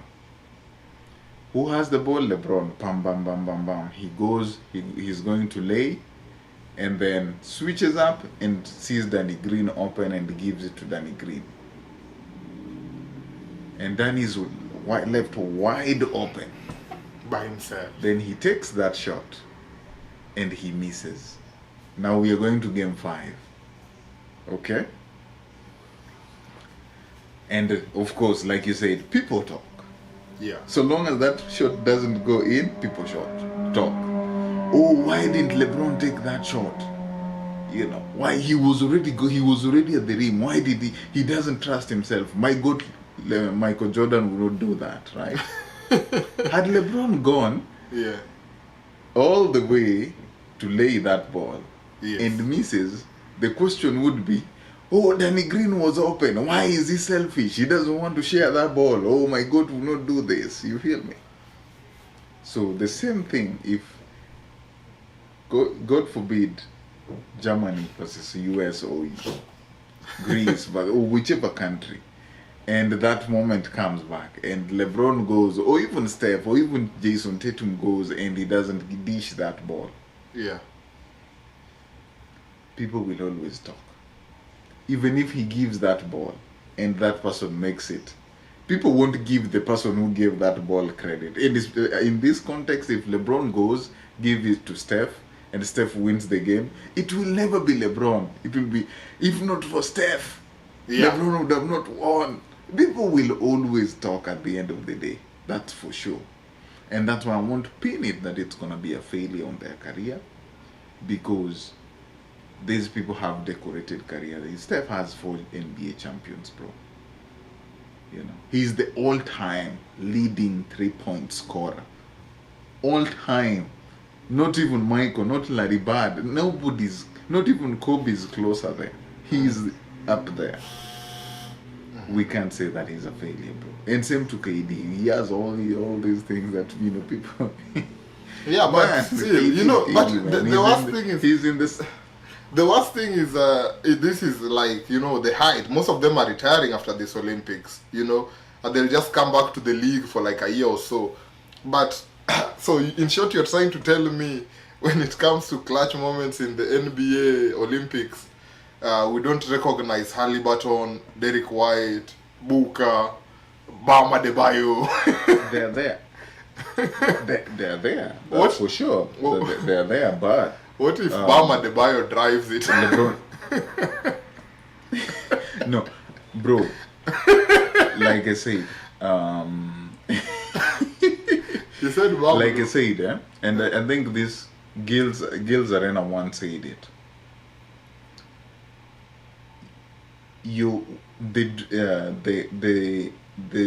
There was a team that had Michael Jordan in it, and the role players were Shaquille O'Neal. Mm-hmm. And you know Shaquille O'Neal, who Shaquille O'Neal is. Mm-hmm. Even in an all-star game, they always say that you can be number one, but there's a point where now we collect all the number ones, you're the number last. Yeah. So the Bams and not the Bams, that sounds bad, man. The Bams Bam and the Adebayo. Booker. The Booker, they are elite players, bro. But once you bring in Steph, KD, that's a different caliber, bro. That's a level like, I'm not saying they're now the role players. You see now when you go back to Phoenix or when you go back to Milwaukee and there is Malik, what is his name? Malik Beasley. Yes. They're the role players, right? Mm-hmm. But now when you take him out of that place and bring him to even South Sudan has Gabriel, who was in the Lakers, a role player. Mm-hmm. But when he was there yesterday, he was among the stars. Yeah. You know. So yeah, it's just a case of who is in your class. Who is in your class? I totally agree. Yo. So now let's finally talk about the Bronny trade. Bronny is now going to play with his dad. He's been averaging dismal points in the summer league, which I don't know why people are really into that, because even when Banyama... Oh, I know. No, correct what you said, because you can't say that he's been averaging dismal points. And then yes, you're also criticizing people who are saying the same thing you're saying. How? You just said he's been averaging dismal points. Yeah. And then you're criticizing the same people saying the same thing you're saying. So why are you contradicting yourself? No, I'm not contradicting. I'm saying he's been averaging dismal points, yes. People are really talking about it, yes. But bro, this is summer league. I remember even when Wemby was playing Summer League last year, everyone was asking, this guy is overrated. This is the guy. He was averaging like 2 points, 4 points in a game. Very few blocks. His threes were not going in. People talked. People talk all the time. I just was remember even when people mouthed what Jalen was telling Angel Reese, that I don't think Bronny is a star. And bro, the internet never forgets. Someone went back to pull up his Summer League score sheet when he joined the Celtics, and they found he was averaging less points than what Bronny is doing right now. But look at him now, star. Let me just address the Jalen stuff. I think this guy is just bitter, bro. No, which beater? And no, hold. Because he touched your king, sir. I'm going to justify it. Let me justify it. For the longest, who came up with this Olympic roster for the US? Who comes up with the Olympic roster? I'm asking you. Team USA. Who recruited this roster? I'm talking about this roster, this Olympic roster. Who recruited it? To recruit, I think there's a team, there's a board of governors who sit. There's a team, yes, but for Steph to commit, why didn't he commit before? For who to commit? Steph, KD, all these names that we are seeing there. Yeah. For them to commit, because they always ask, okay, Steph, do you want to play this time? They always say no. Mm-hmm. But who convinced them to come and build this Avengers team? It's definitely your king. Answer. LeBron. Exactly. Now, something happened after Vegas trip, after Vegas training. Kawhi left, and there was a spot there. Mm-hmm. Right? Who replaced Kawhi Leonard? Derek White. And did you see what the current NBA champion MVP said? I mean, he was blaming Nike, but he had something in him. He had some juice. He felt like, man, I'm the NBA, and I'm the Finals MVP. I should be. He was snubbed. Be in that team, man. He was snubbed. That is straight up. He was snubbed. Exactly. I don't know why. I don't know why. Do you think? Exactly. But who do you think he's holding this against? Whoever you said is managing the whole team, who is the captain. But wait. Exactly. No, don't for him to mouth about Bronny. No, bro. Let me tell you something. He did not come to a press conference and say, Bronny James is not a pro. He is only there because of his... He did not. Bro, me and you, we can be in the sidelines watching a game, like yesterday's game. And I see how many shots, maybe let's take an example of Embiid, missing. And I tell you, hey, Embiid is... I just say it to you. I don't think Embiid should have been Team USA. You know? It's not like... That's true. I'll just say it. It's just a conversation. But he was just having a conversation. But then the Lip Readers Association of America decided to lip read and made it big news. But you and I, he didn't come publicly and say, "Yo, this guy is." He can't come publicly. He can't. So do you think he planned like I'm a talk while facing this camera so that they see what my opinion is? No. All I'm saying, he has something in him. He was just running his mouth thinking that... Because when you're hating, you can hate and you don't anticipate that you'll be seen. It's just, this was caught in 4K. Okay? Mm-hmm. This was caught in 4K, but all I'm trying to say is for him to run his mouth, whether he was being caught on 4K or not, for him to run his mouth, it stems from Team Olympics. That's all I'm saying. It's just that this was caught. But otherwise, we don't know how many times he's run his mouth in regards to the king. After. Olympics issue. Okay, so But anyway, the- this the is not thing- this is not a day and time to talk about our All-Star So bank. So in short, you're trying to say he deserved the snap.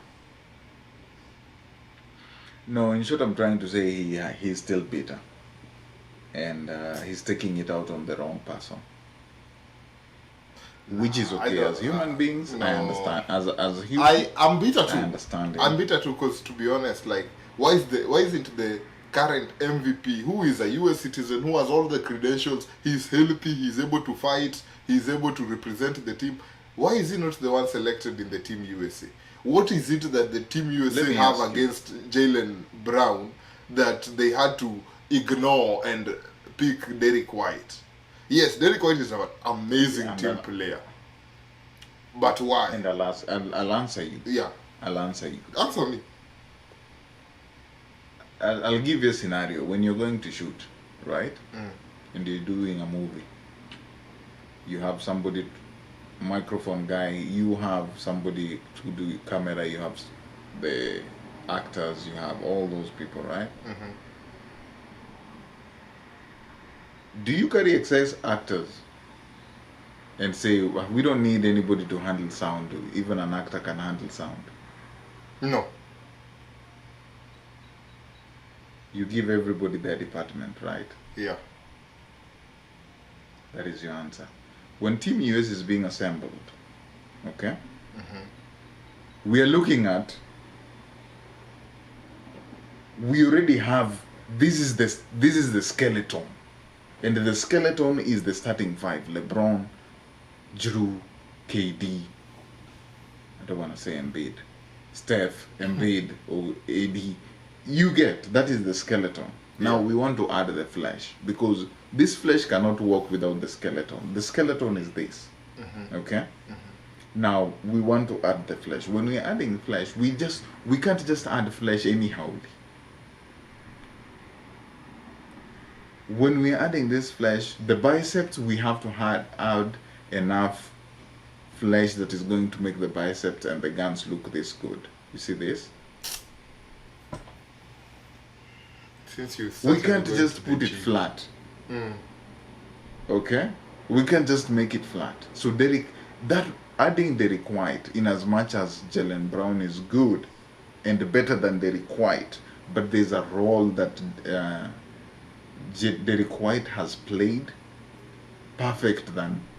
So there is Kawhi left, and the reason Kawhi was in that lineup, and a lot of people are questioning, why didn't we add Kyrie? Why didn't we add Damian Lillard? Why didn't we add Jalen Brown? All these people, yeah, they're good, but we already have enough offensive missile. We need good defensive missile for the second team, and that was the role Kawhi was playing, because he's good in defense.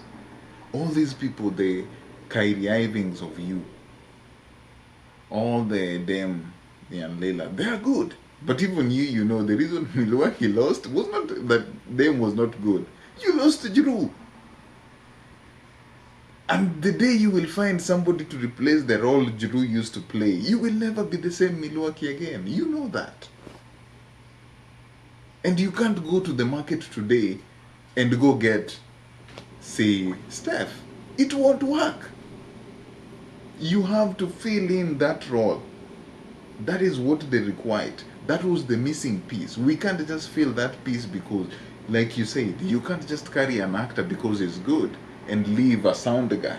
You need somebody who knows how to manipulate that sound. Did that answer you? Let's talk about Bronny. I hear you. Man, I'm proud of Bronny.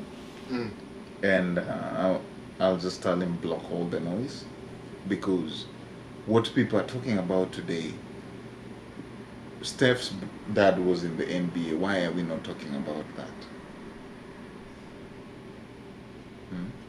The LaMelo Maybe Balls, because their dad was in the Maybe because they didn't. You know, this one is history because for the first time they'll be playing together. It's not like so and so has been. You know that. People are just extremely jealous depending on how more successful people get. I think they feel like Exactly. the LeBron Bronny one is touching the nerve. So they feel like, okay, now why they feel like it's a privilege they were given, which is not right. So every father's dream is to put their kids in a position to win. And that's all LeBron has been trying to do. It's unfortunate that there are people who are thinking it otherwise. But because when you look at all these NBA players, I would say a pretty good number of them, their fathers were in the NBA. Gary Payton II, his father was in the NBA. Gary Payton, he's a Hall of Famer. Why is that not different? Why is that different? Because if Gary Payton could make way, because I'm sure everybody, even the current people who are in the NBA, even Giannis today, if he doesn't make it to play with his kids, he will still have influence to ensure that his kids play in the NBA. You know, and that's all LeBron is trying to do. It's just unfortunate that everything this man, he has lived up to the expectation they thought he would never live up to, and they keep on hating, and it's unfortunate. But at this point, I'm not. Yeah, I agree with you because I just wanna mention some of the players who are second generation NBA players, but nothing has ever been said about it. Nobody has ever come up in arms saying, "Oh, why is he in the NBA? He's in the NBA because of the dad." But now, because LeBron and the guy and the son are in the same team, everyone is complaining about it. There is a lot. There is actually almost there is so many of them, but I'll just say the most common names. We have Steph and Seth Curry, you know, they're brothers and stuff. We have Domantas Sabonis, who is a second. We have Al Horford. Yeah, we have Al Horford. We have Tim Hardaway. We have Devin Booker. Apparently, Devin Booker is also a second. Yeah, Devin Booker is a second generation player. We have Gary Payton. Apparently, I don't know if Melvin Booker is related to Devin Booker, but looks like it. We have Jaren Jackson Jr., you know, the defender, all defensive player. Yeah, we have Triple J. Yeah, we have Andrew Wiggins. We have Clay Thompson, and the most popular NBA player, who is also a second generation. Could you give it a guess? The most popular NBA second player. generation NBA player. Who be that? Bronny James. No, Kobe Bryant. Oh yeah, and the dad. Rest in peace. His dad died a few days ago. May his soul rest in peace, man. Yeah. So, and nobody ever said. I didn't even realize that. You know, he had. You know, it wasn't a big deal that Kobe is only in the league because. You know, and people liked Kobe for who he was. They didn't even ever compare him and say, "Oh, you know, your dad did this. What are you coming to do for the society?" None of that. But Bronny James, I just wish him all the best. And you know, the best thing that I like is when somebody silences the critics. You know, I'm always all about the underdogs, and I'm looking forward to when we will have a scenario where Bronny will be doing wonders in the Lakers league, because I see the pressure on him, and it's not good for somebody of his age and caliber experiencing all that pressure. This guy merely just joined the NBA, and you know, this is the first time I think in history where people have really made a big deal about a 55th pick. Nobody once we've seen the first 10 picks, nobody cares about who else. Like, bro, nobody even knows who the 56th pick was. Nobody even knows who was the 54th. Even the 10th pick Nobody knows the 10th, 15th, Nobody 16th, cares. 17th. Yeah, but now people have to scroll up to the 55th and highlight. And I'm sure some of these picks, we never even hear them in the league ever. They just stay in the G League. They just stay there playing in the bench, cheering the team. And the NBA realizes, you know what, these people are no good. They want to trade. Yeah. And so we are okay having somebody that we have no idea about sitting in the bench and getting paid, rather than somebody who we know, oh, this is a second gen player, and this is the only part where I feel like people are mad, that's making people mad, is when he was playing in the USC.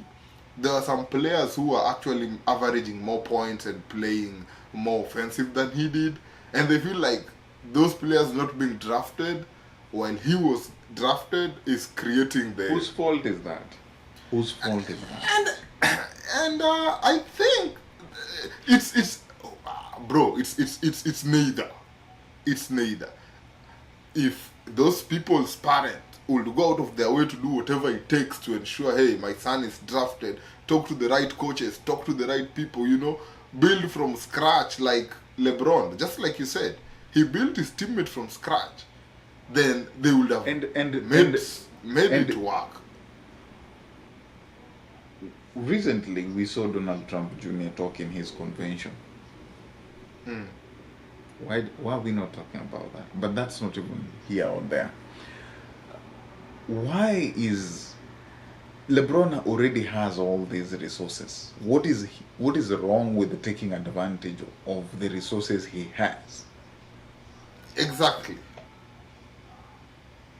The only mistake this guy has done is him being a good father. That's the only mistake he's done. Because had he not, and I don't want to mention names, had he not guided Bronny to the NBA like some of the legends we know.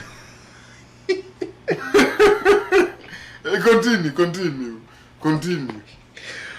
Like some of the legends we know. Okay? He will still face He backlash. would still face back. Anyway, wait until we see their wade into the WNBA. We will see what people will talk about.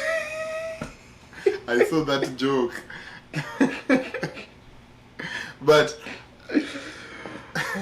you've made me lose my train of thought. But yeah. Let's move on from this, Bronny. We can't say much from this thing, man. Let Bronny do his thing, and let's all be happy for this kid, man. And if you're hating, you're the problem. All right, let's go quick into a little bit. Let's divert to soccer a little bit, where we found actually it's football. I don't know why these people call it soccer, but the Euros ended and Spain won. As much as Spain won, the biggest talk of the house was the new legend. Do you think we are seeing the new legend in soccer? There was a time in this podcast we said the only Gen Z. No, we didn't. Right, we were on call, and I told you. Lately, the only Gen Zs making an impact are the Kenyan Gen Zs, because nowadays we're not seeing volatile athletes come up. We're not seeing new athletes come and shatter records, and they are a point to watch. Until in the Euros where we saw Lamine Yamal shattering records, the youngest player to feature, the youngest player to score, the youngest player to assist. Your thought are we now finally seeing a change in football, and are we seeing the next Messi, the next Ronaldo in Lamine Yamal? I love soccer so bad that no day passes without me consuming any news about soccer, and especially about my team Manchester United. I just had to throw in that. But when you talk about Lamine Yamal, bro, Lamine Yamal, this kid is special, and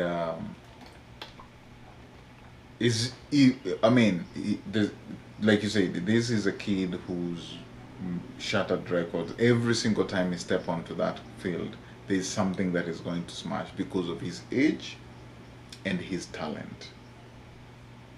And before the Euros, people who are in the soccer ranks were already talking about him because he broke through the Barcelona team. And the most amazing thing is that when Messi was 19, this kid was being born. And there's a picture of him and Messi when he's young and in a tub, and Messi's kind of carrying him or washing him or something like that. Yes. So there's that possibility of him following in the ranks of the 19-year-old Messi who we saw, and both of them are left-footed. Both of them are playing for the same boyhood club. It's just amazing to watch this kid play. It's amazing to watch everything that he does. And like I said, every day he walks onto that field, because of his talent and age, there's another record he's breaking. And he's not just breaking like the other day we had a 14-year-old kid walk into MLS. He's breaking them because he's doing things that people in their prime, and by prime these are people in their mid-20s and 30s are doing. He's even doing it at a high level and better. I'm proud of him. And he plays for a team that I don't support, which is Barcelona. But that doesn't take away the fact that I respect and I love the talent of Yamin Yamal and Nico Williams. I love those kids. And just to bring to perspective, the picture you're talking about of him and Messi, I think they were doing a vaccination poster banner for Spain, and they called none other than the legend, because Messi was just coming up, and then people are like, we need a big person and a small baby, to show people, hey, vaccination is key. And I don't know how the odds happened, and Lamine Yamal was the one. I know, man. That's why I asked you one time, is he a project? But right now people get doctored from scratch. Apart from that, about his jersey, I kept doing my research. Remember, I think he's the only player who has both names on the back of his jersey, Lamine Yamal. I've tried doing my research. I don't see anyone who has both names at the back and is referred to with both names. Right now, if I call anyone and say, hey, did you see Lamine? Who? Lamine Yamal. Oh, Lamine Yamal. Now it's when it hits you. Or if you just say Yamal, they're like, who is Yamal? Lamine Yamal. Oh, now it hits you. So, I don't know. That thing never crossed me until you mentioned it. I still don't view it as a project. I still just view it as this kid got an opportunity and is just out there trying to smash every chance that he's getting. But be it as it may, bro, we are watching a star rise from ashes to greatness. Like, just literally. That's what right we're before doing our eyes right now. And he's gonna be given the number 10 jersey by, what is the name? No, they gave him 19. They gave him 19. In Barcelona team. Oh, I thought they were switching his number to 10 soon. Like, I think next maybe in future, because the person with the jersey is called Ansu Fati, who was also seen as the next Messi. He was that talented. But you know what's funny? Messi started as number 19 as well. That's weird. That's crazy. So Messi started as number 19 because at that time Ronaldinho had number 10. And now when Ronaldinho left, that's when he was given 10. So Ansu Fati, who has fallen out of the project Barcelona, but they haven't found a club to sell him, it has the number 10. So it would still not be okay to just snatch the jersey from him and give it to Yamal. And I think also Yamal is, out of respect. So he decided to start with 19 as Messi. And maybe, as time progresses, he might take the number 10 mantle. Do you believe in this perspective where some numbers are idolized? Number 10, number 8, and number 7, I think. Like, nowadays, if you wear those numbers, I think especially it's 10, 9, and 8, right? 10, 9, 8. 10 overall in football. Overall, number 10 is like the number 23 in basketball. And yeah, number 23 because Jordan made number 23 famous. So NBA players they come in they like number 23. So number 10 has been worn by almost the greats of the greats. Messi, you're talking about Zinedine Zidane, you're talking about Ronaldinho, Roberto Baggio that you're talking about. You're talking about George Best, Wayne Rooney. The who's and who's who have had that jersey, their name is there on the map. So there's that um, I would say the spiritual, the psychological realm where a player believe if I get this number, then I have to imitate or idealize this kind of star. Now, you go back to number 7 in Manchester, has been worn by again the who's and who, the David Beckham of this world, the George Best of this world, the Cristiano Ronaldos of this world. So when you come to Manchester and you're given the jersey number 7, it idealizes. And then Ronaldo, of course, Cristiano has taken this number into a different level. Everywhere he goes, CR7. And the number 9 too you touched on, and it goes back to the Ronaldo number 9 of Brazil. The first Ronaldo we ever knew. And he took that number again to a different level. And of course some greats have also taken that, the Zlatans of this world. So yeah, numbers do have a thing. And it kind of just give you, because especially now you go to certain clubs like Barcelona, the number 10 has been worn by the who and who, Ronaldinho, Messi. Whoever is given that jersey, there's a sense of responsibility that that jersey comes with. So yeah, and sometimes it can consume you. Yeah. Yeah, now let's just do an icebreaker right now before we move on. Now that you're talking about jerseys, I want to put you on the spot, okay? And I want you to think of all the legendary players you know worldwide, regardless of the sport they play. Okay. And then I want you to tell me I want you to tell me the top 10 most sold jerseys. Okay, let's do top 5 because top 10 is gonna be a little bit of a tall order for you.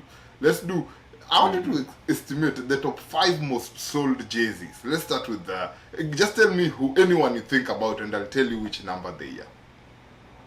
In the top 10, I would put LeBron, I would put Ronaldo, Messi, I would put Otani, I would put... Hey, you put so many people. Okay, no, so let's just... Messi, LeBron. Okay. Let's go one by one. Ronaldo. So, okay. All right. So number 1 you said Messi. No, I'm not ranking them. I'm just saying. Okay. Yeah, I know. I'm just LeBron in the top 5. Yeah, so LeBron. This is how this game goes. You just say who, I tell you where their jersey sales are worldwide. Okay, LeBron. LeBron his jersey is number 4 worldwide. So I got it. I'm in number 5, top 5. I would give Messi. Messi is number 2. I'm still there. I would give Ronaldo. Ronaldo is number 3. I'm still there. Otani. Otani is nowhere to be seen. Otani is nowhere? Nowhere. Dodgers haven't broken his record yet? No. Michael Jordan. Michael Jordan is number 1. So I'm missing his one jersey is person. the most sold. Yeah. So I've said LeBron number 4, Ronaldo number 3, Messi number 2, Jordan number 1. Jordan number so 1. Yeah, number 5. Number 5. I All can across give you the a sports. clue. Yeah. No, don't give me. Let me try guess it at the back of my mind. Yeah.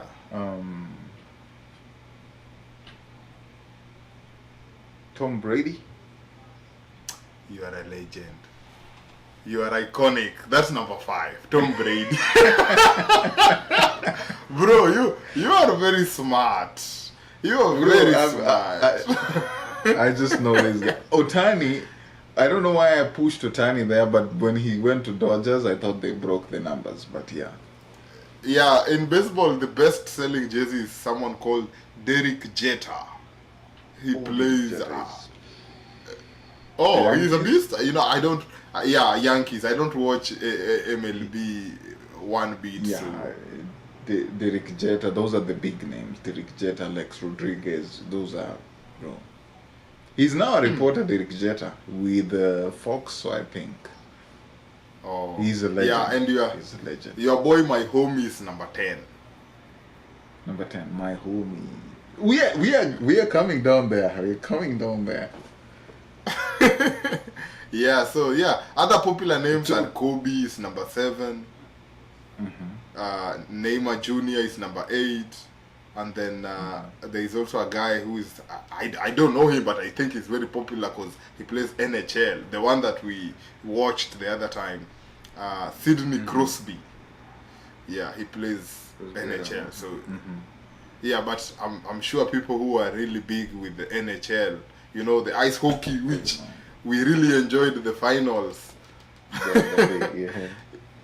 Yeah. Anyway, back to business. Back to We've just had business. breaking news while we just started recording this podcast today, and Joe Biden has stepped out of the race. He's decided that, you know what, I'm too old for this. I don't think I'm the right candidate to fight Donald Trump, and so I'm leaving it to Kamala Harris, which is a big news for the Democrats, and the US in general, because I think this is the first time we'll have one-time sitting president twice in a row. You know, because Trump only had one sitting 4 years, and then because usually it's like almost a norm where if you're a president, you sit in for 8 years, and then the change happens. So the other day we had the Trump assassination attempt incident. Now we have this incident. What can you say in a nutshell, very briefly maybe, about the U.S. politics, now that we already gave it a very big depth in the Kenyan politics and how people are trying to do an uprising? What about you in the U.S.? What's your take? What do you think? And I think 2024 will go into the history in terms of politics as an unprecedented year. This is the year where in Kenya youths raided parliament, never seen before in the history of that nation. Bangladesh people are, you know, we saw Gaza and, you know, Israel being, doing whatever they're doing, the atrocities that is happening in Gaza. We've seen so many things happen, and now we are here in the country where thrives and you know, proclaim itself as the number one democracy in the whole world. And just barely over a week or 2 weeks ago, one of the presidential candidates almost got assassinated. It's really unprecedented, and it's unfortunate. I hope this country thrives in good justice system and good security system. They boast of one of the best intelligence securities in the whole world. I hope the incident that happened in Philadelphia, was it Mango? yeah, Anyway, yeah, it was Philadelphia. incident that happened in Philadelphia will go down.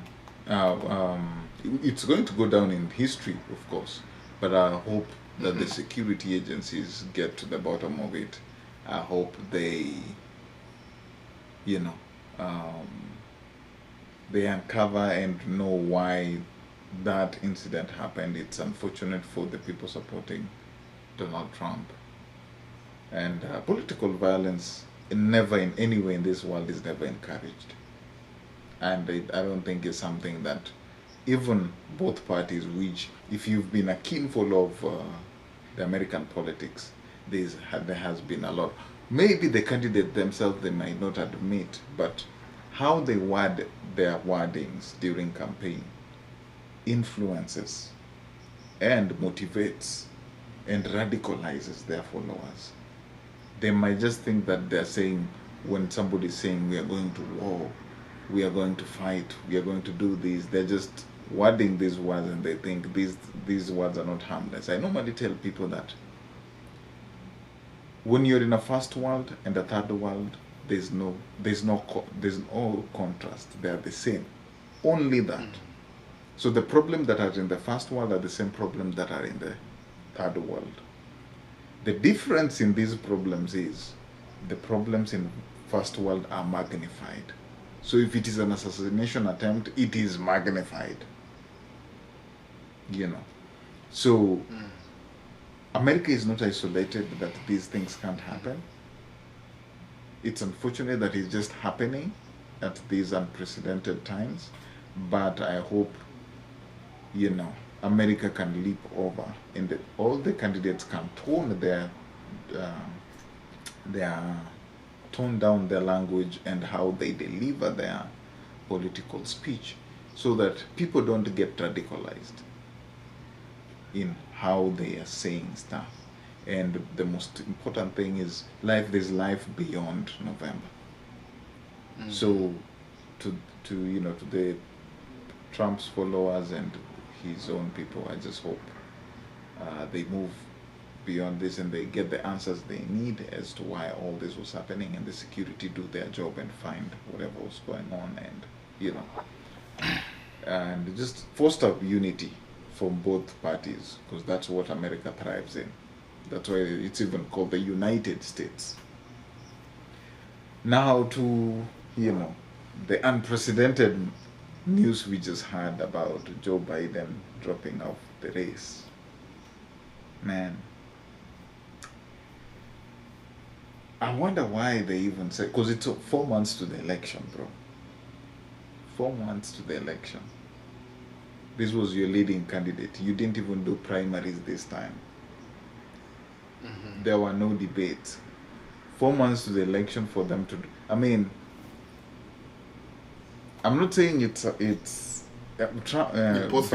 was, but it's going to bring a huge shift to the race come November, because why didn't they see it before? Why are they seeing it right now? And it goes back to what are party machineries. Why didn't they figure out this thing and organize? Because I believe as a country, and a country that thrives in democracy, a country that thrives in being developed, they should have fostered transition after Biden is gone. It's not like Biden's age just came by a surprise to us today. That, he's 81. We knew when he was being elected in 2020, they knew that by 2024, he's going to be this old. They would have fostered and seen and groomed somebody that, hey, and they have the machineries. But be it as it may, it has happened. I think it's going to bring a huge shift. I don't know how this shift is going to happen, but it's going to have a huge impact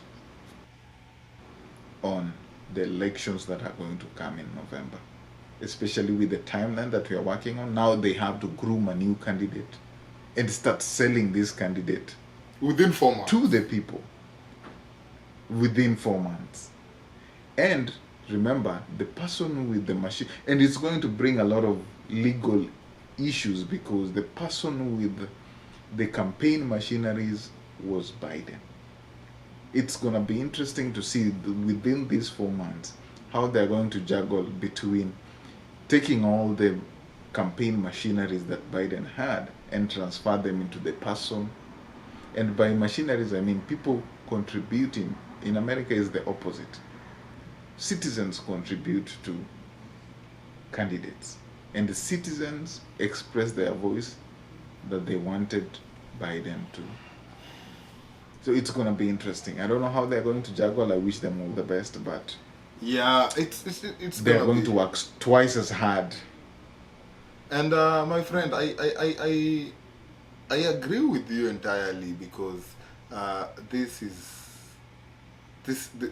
gonna be tricky. It's gonna be hard for the Democrats because one, just like you said, it's creating some type of uncertainty even within the democratic movement itself. Like, hey, all this time we could have said, hey, you know what? Even before the debate and stuff, they would have said, hey, you know what? Biden will not be able to do this, but we have so and so doing it. Right now, Biden steps down, and I hear that he has handed over to Kamala Harris. I've been in America, I would say, long enough now to see how people in this country operate and how people work. And number one, they've seen the uncertainty that the Democrats are already having. Number two, they have been handed over the VP, who many people have always branded as like one of an immigrant and also a female leader. And you know how some people whose mind have never accepted change will be thinking about this matter. And you know, there's someone who said most people vote not because of who they want, but what they fear. I'm not voting, like for example, someone will say, I'm not voting for this guy because he will implement what I want, but if I vote for this other guy, he will take this from me. I will lose this. You nailed it, bro. You nailed it. Voting is what they fear, not who they want. Yeah, That's it's not even about like, oh, this is the leader that we want. And you know the thing about America also, how they vote is some people will just vote Democrat even if you are the one who has been nominated. Hey, go stand for Biden's position. Even someone who has never known you will put a sticker of your face in their car tomorrow and say, vote Timothy. They don't know you. They don't know if you have a track record. They don't care if you are ever a mayor. But just because they are Democrat, they will die Democrat. They would rather vote for that guy than vote for the other red party. And same to the other red party. There are some red party who know deep down, if you dig deep, they will say, I got a job because maybe Biden implemented this, or when Barack was in power, he implemented this. And this is why I am where I am. You know? But when it comes to voting, they'll still vote red. And if you ask them, okay, so when maybe red was in power, what did they do for you as an individual? They have nothing to say.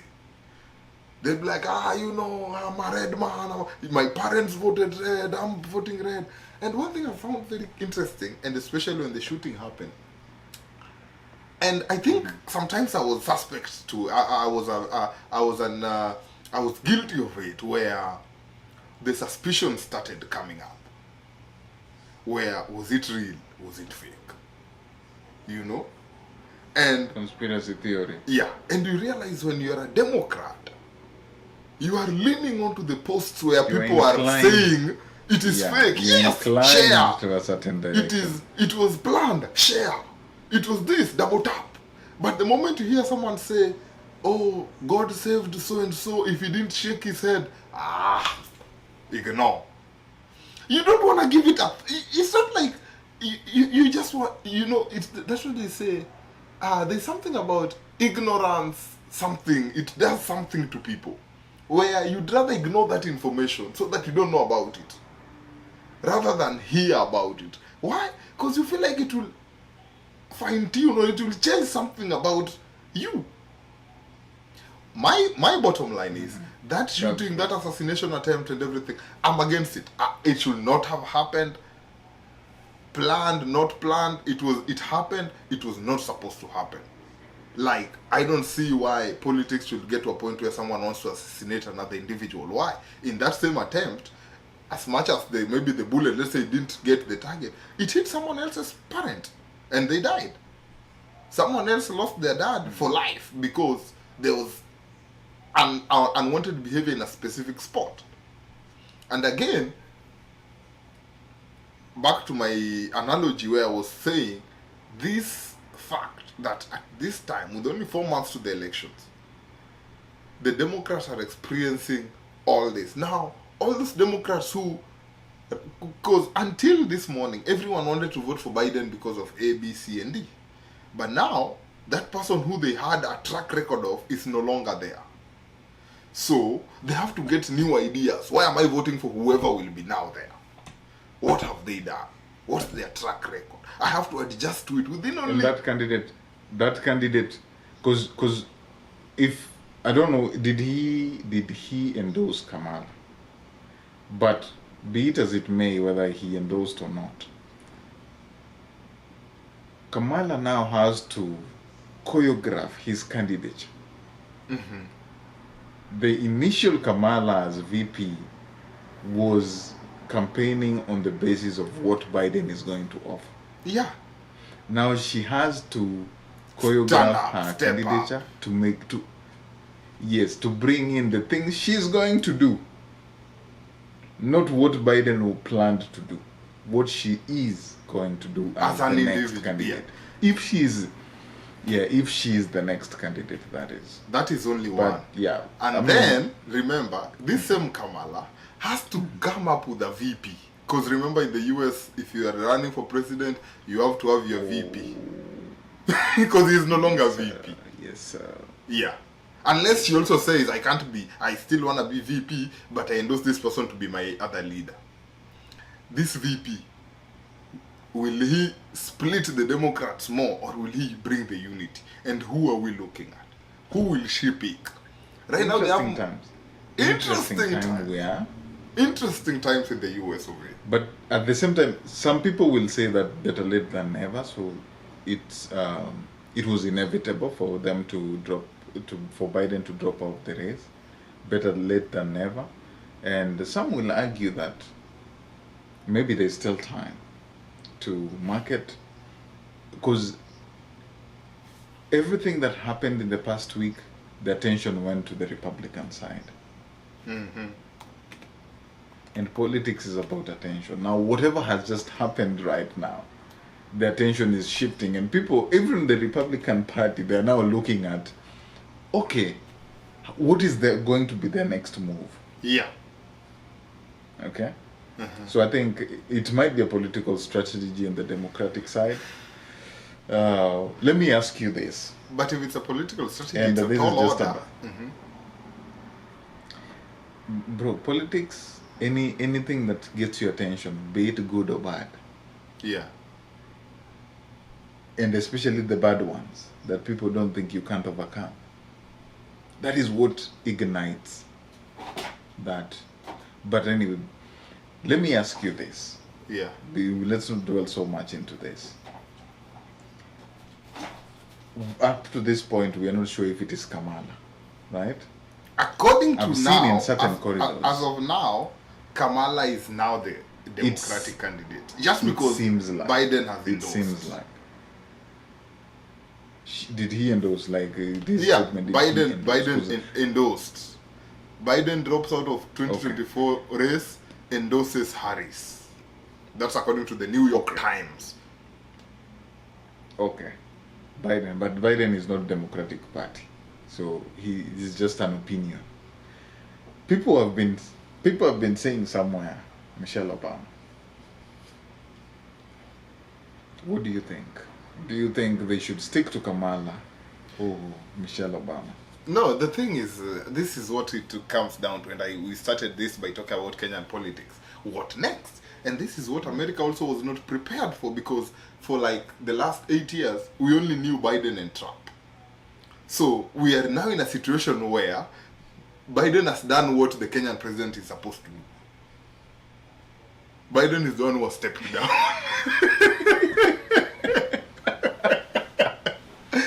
We didn't want Biden to go, but now he's the one who has stepped down. Okay. And now America is people are now wondering, what next? Because we knew him and Trump will be the candidates who will go for this. And he kept tweeting and talking like he will be there to the end. He will not back down. He will not do anything. But never say never. But now, because we only knew for the last 8 years, we've only known it's Trump, Biden, Trump, Biden, Trump, Biden. So, nobody else ever stood up and said, hey, if Biden doesn't get it, can I? We didn't have even no Republican, no Democrat who came up and said, or no independent. Remember when this other guy, there was this guy who stood as an independent. I can't remember. Kennedy. No, not leave Kennedy. You remember the other day, there's this guy who stood as an independent, and he almost won. But Ondiek, answer me. Michelle Obama. Michelle Obama. Bro, that's a lot of... Should we leave it food for thought? Or it will bring a lot of combobulation? No, I think right now, let us wait and see. Because I know we'll meet again this coming week or in the midweek. And we should now see the best... Because one thing, as the way... But my question to you, my question is to you directly, which you're dodging. My question is to you directly. How does that name sound in your mouth right now? Biden is out, so we're not talking about. So are we talking about now two female, a VP and a president who are both Michelle and Kamala? No, my question to you, is between who should do you think Kamala should go or Kamala Shuke? Okay, one thing I say, Obama. If you ask me directly, how does that sound in your mouth? If you pin me in the wall, I'll definitely go with Michelle. I'll explain why. Michelle, I've seen her outside of Barack's cocoon, where she's just speaking as an individual. I've read her book. I've seen what she's been doing for communities and stuff. She can speak for herself.